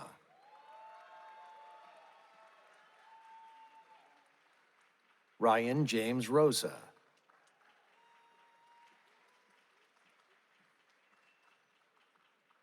Stephen Michael Sockeld,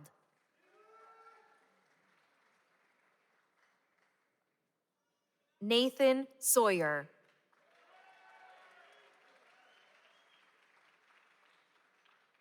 Benjamin Michael Schmidt, Valerie Sophia Teresa Schwartz,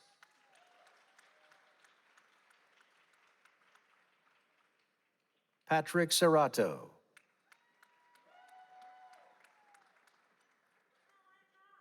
David Smolansky,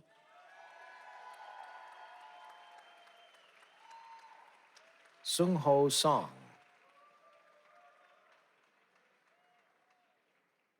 Koji Sonoda, Simon Stock,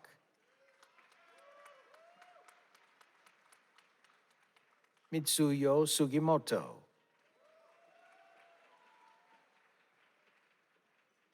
James Austin Toole, Catherine Mira Turner, Santosh Dattatreya Vaidya,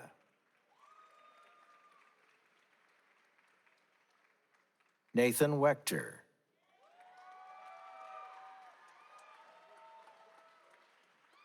William Christopher Walker,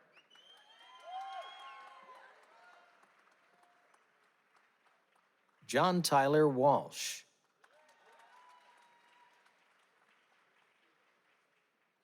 Jivanka Bashini Vikramasinghe, Adam Wolf,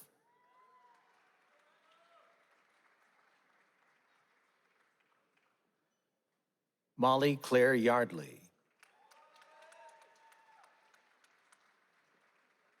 Junho Yu,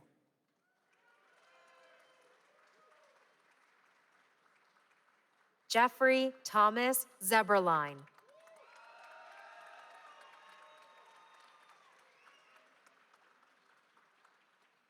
Chung Zhang,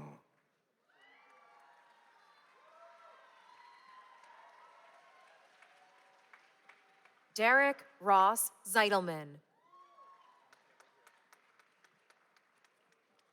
With a Master of Arts in International Relations, Tan Yong Long.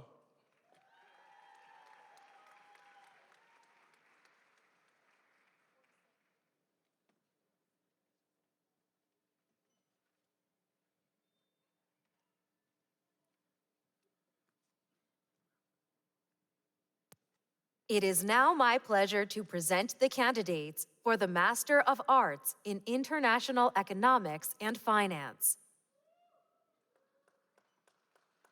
Asha Alagapan, Feiran Chen,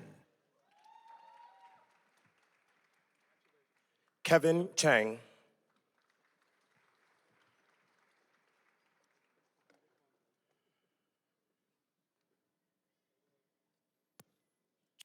Feiran Joel Chen, Jiyuan Chen,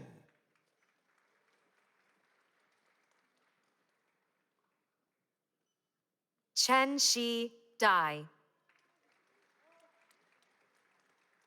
Qian Gu,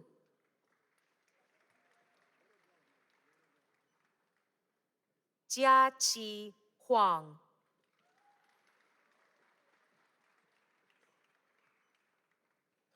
Rebecca Huang,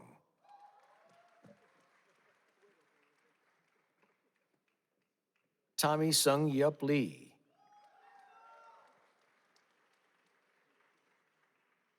Kaishi Lei,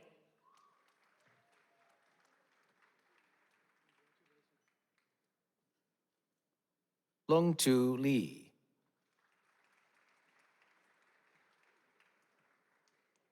舍威里，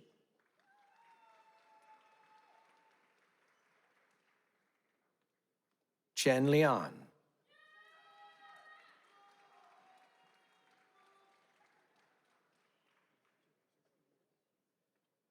金晴林，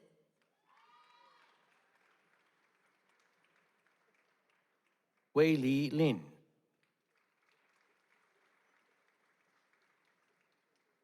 ยูลิง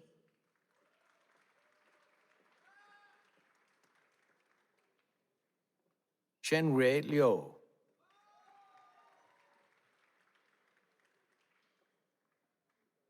雅欣Liu,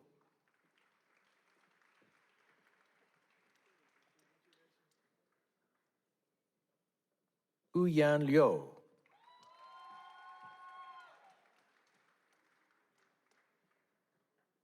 子明龙，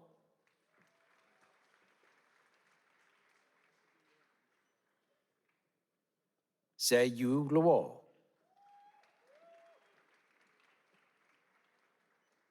明Ma,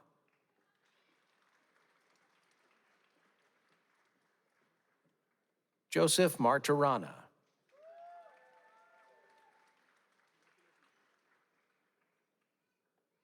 梅清熙,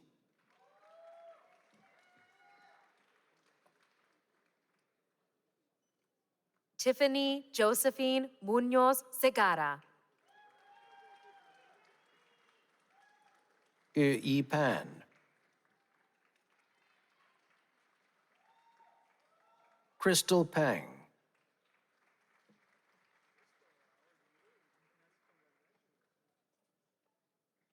郝泽仁，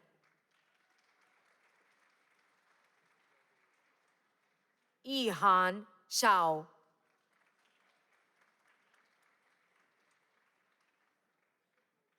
Rong Xu,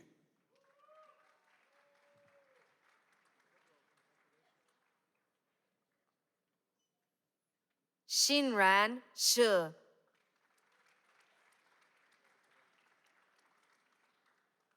Jinghan Sun,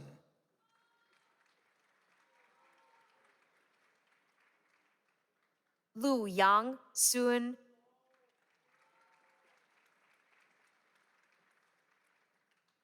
于孙， Le Yao Tong,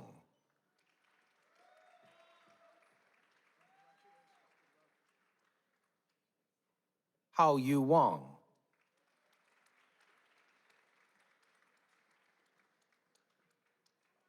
Jingtao Wang,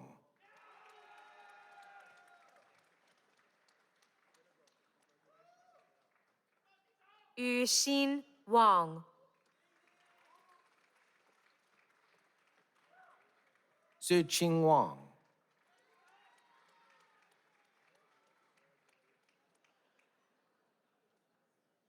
建旭,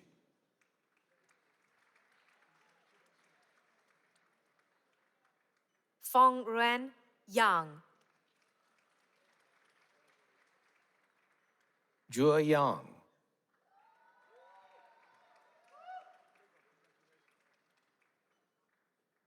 智慧阳，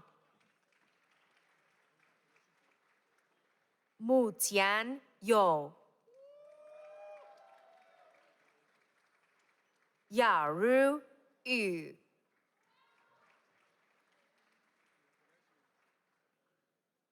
Ray Ray Zhang,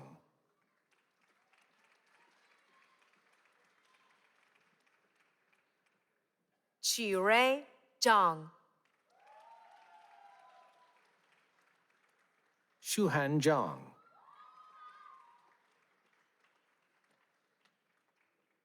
义夫张，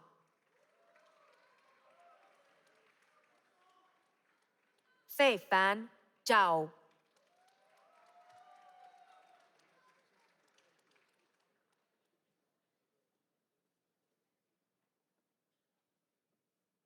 新月周，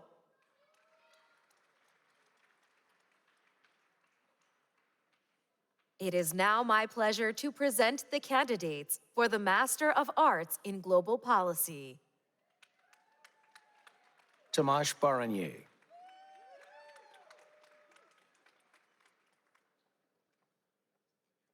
Camila Garcia.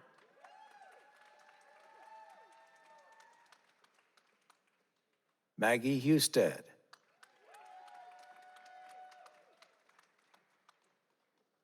Kirk Allen Johnson. Kristen Nicole Jones.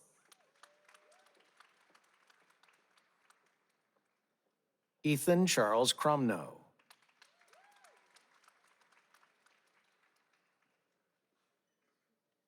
Derek Patrick Mitchell.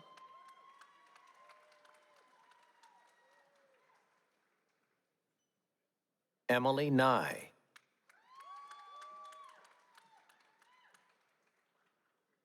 Alexander Polek.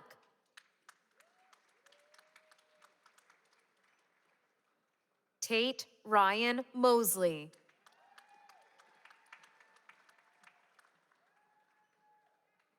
Wesley Graham Ewell.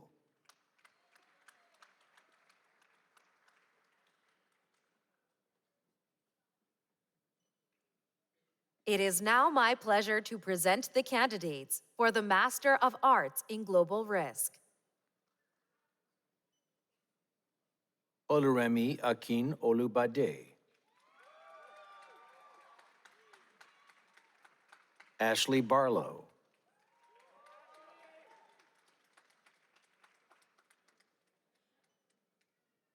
Elizabeth Cavender. Patrick Delatour.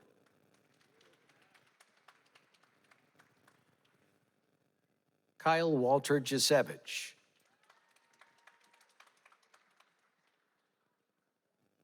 Ruji Hattori.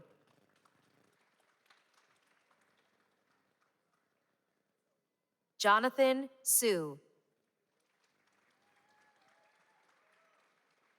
Alejandro Juan Lucas.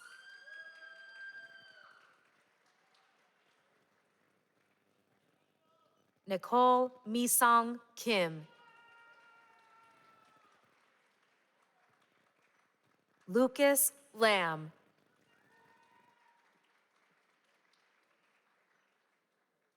Darian Lopez Robles. Timothy Luke.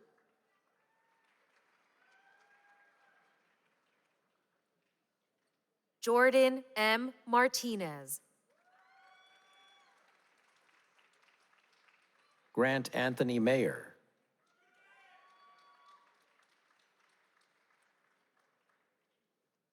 Nobushe Nzima.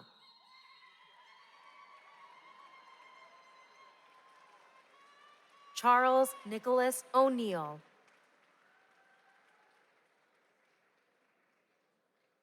Yao Otang Ajipong, Jr.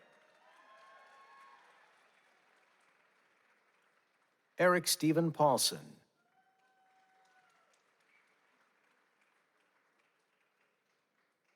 Kyle O'Keefe Rogers. Ryan Jude Tuttle.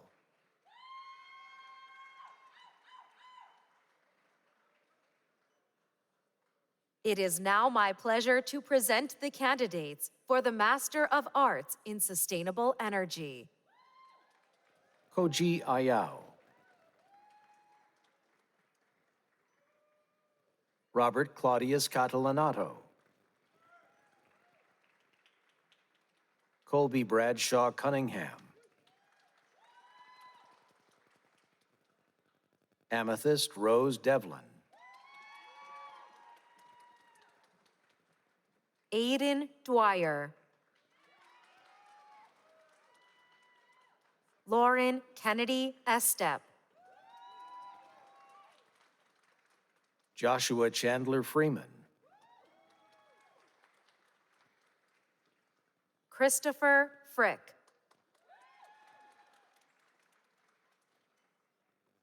Patricia Hemsworth.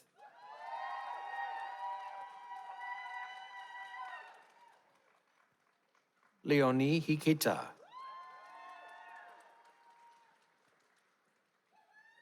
Shada Hushmandi.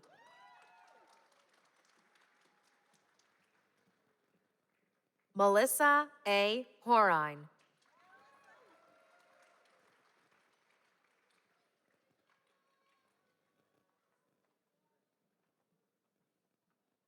Abigail Rose Hunter.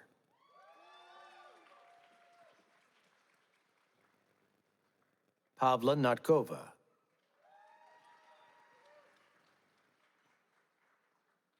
Jessica Suyin Wu.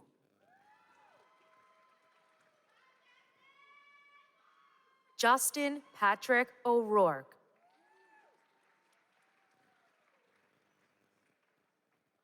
Dwayne Christopher Purvis.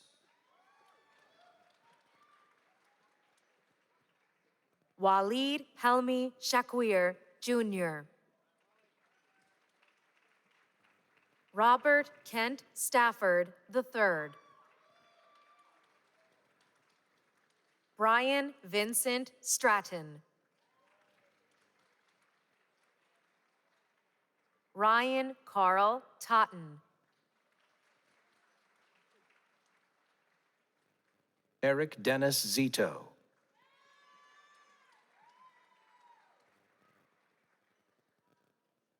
It is now my pleasure to present the candidates for the Master of Arts in Strategy, Cybersecurity, and Intelligence.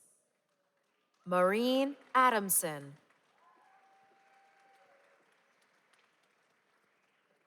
Abdul Aziz Al Sulaiti.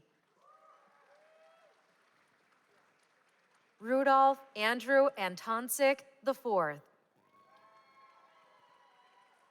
Gautam Ashok. Stavros Altomazoglu. Nicholas Joseph Bench. Crispin John Burke. Dylan Ashley Fisher. Alexander Flynn. Caleb William Locke Faust.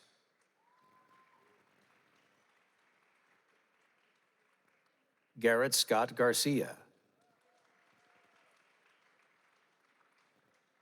Christian Matthew Gentili. Rebecca Eve Goldsmith. Kiana Serio Gralisha.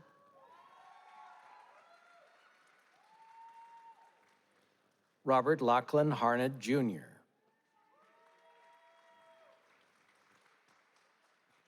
Alex Hex.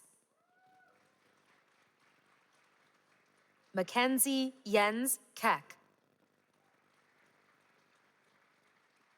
Tong Kai Ko.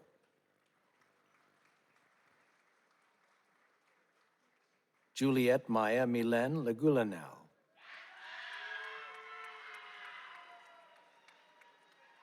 James D. Patterson.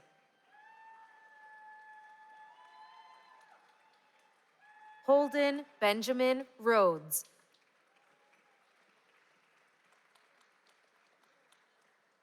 Valencia Simone Schuler.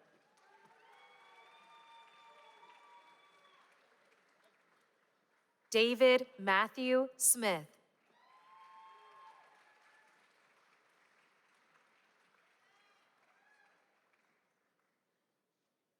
It is now my pleasure to present the candidates for the Doctor of International Affairs.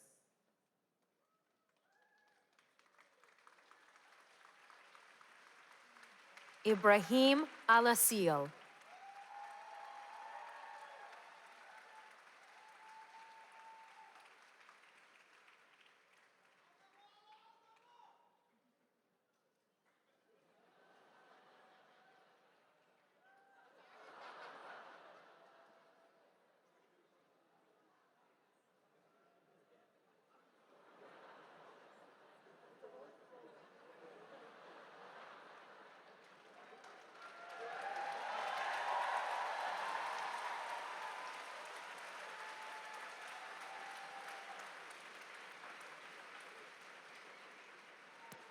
Al-Johara Al-Jaferi.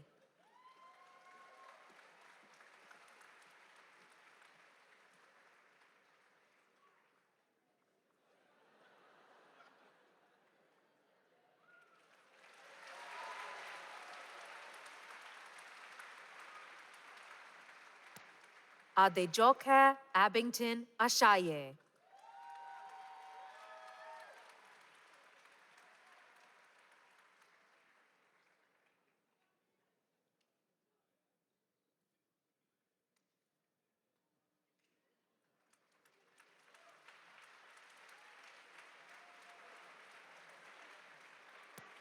Nicola Francisca Daniel.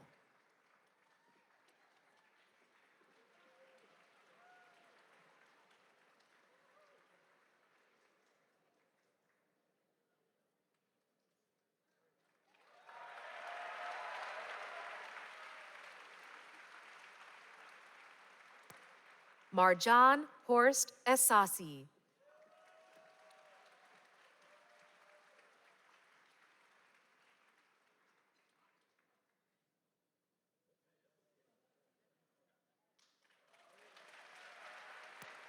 Ricardo Alexander Gibson II.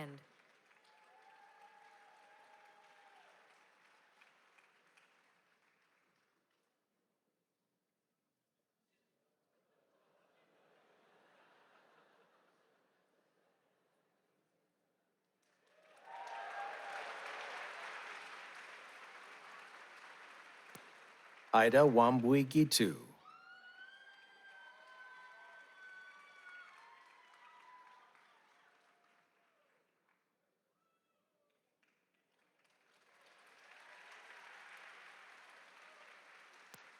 Jake William Grover.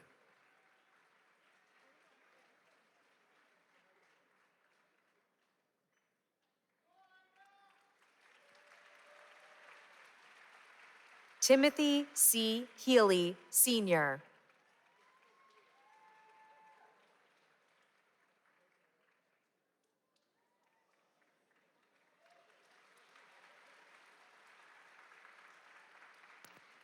Albert James Markwart.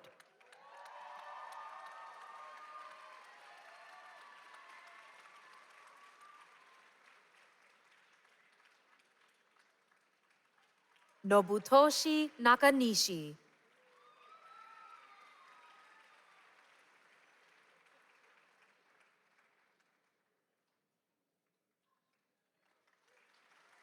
Minjong Pak.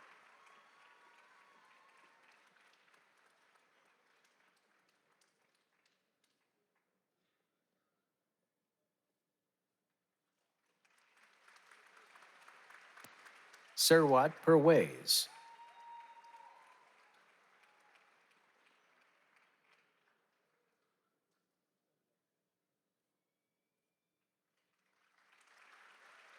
Benjamin David Tallis.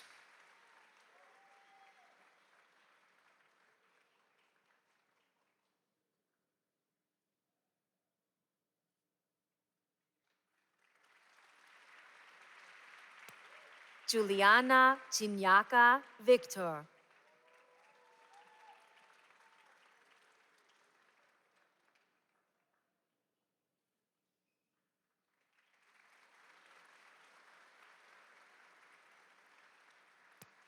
It is now my pleasure to present the candidates for the Doctor of Philosophy.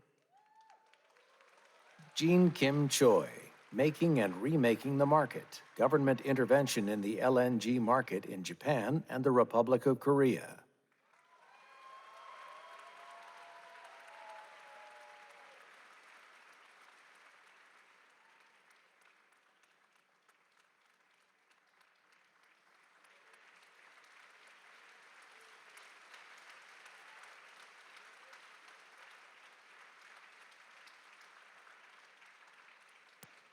Chansong Lee. Nuclear Enthusiasm, Tolerance, and Allergy. Deployment Politics in the U.S. Extended Deterrence System.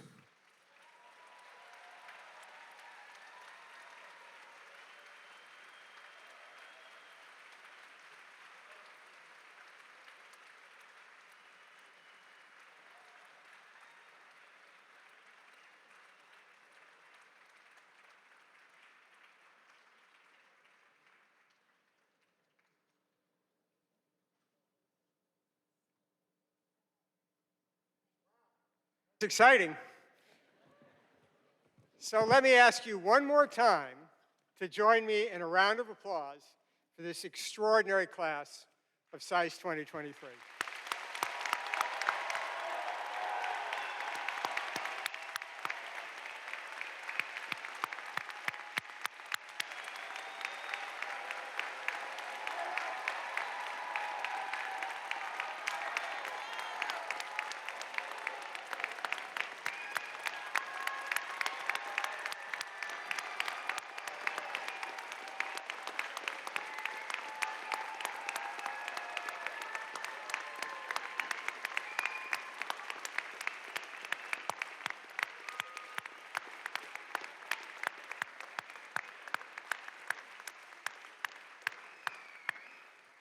So once again, thanks to our marvelous faculty, staff, our alumni, our supporters, and all of you, the families and friends who came here today. We now get to the best part where it's time to party. So good luck and enjoy, and best of luck to all of you.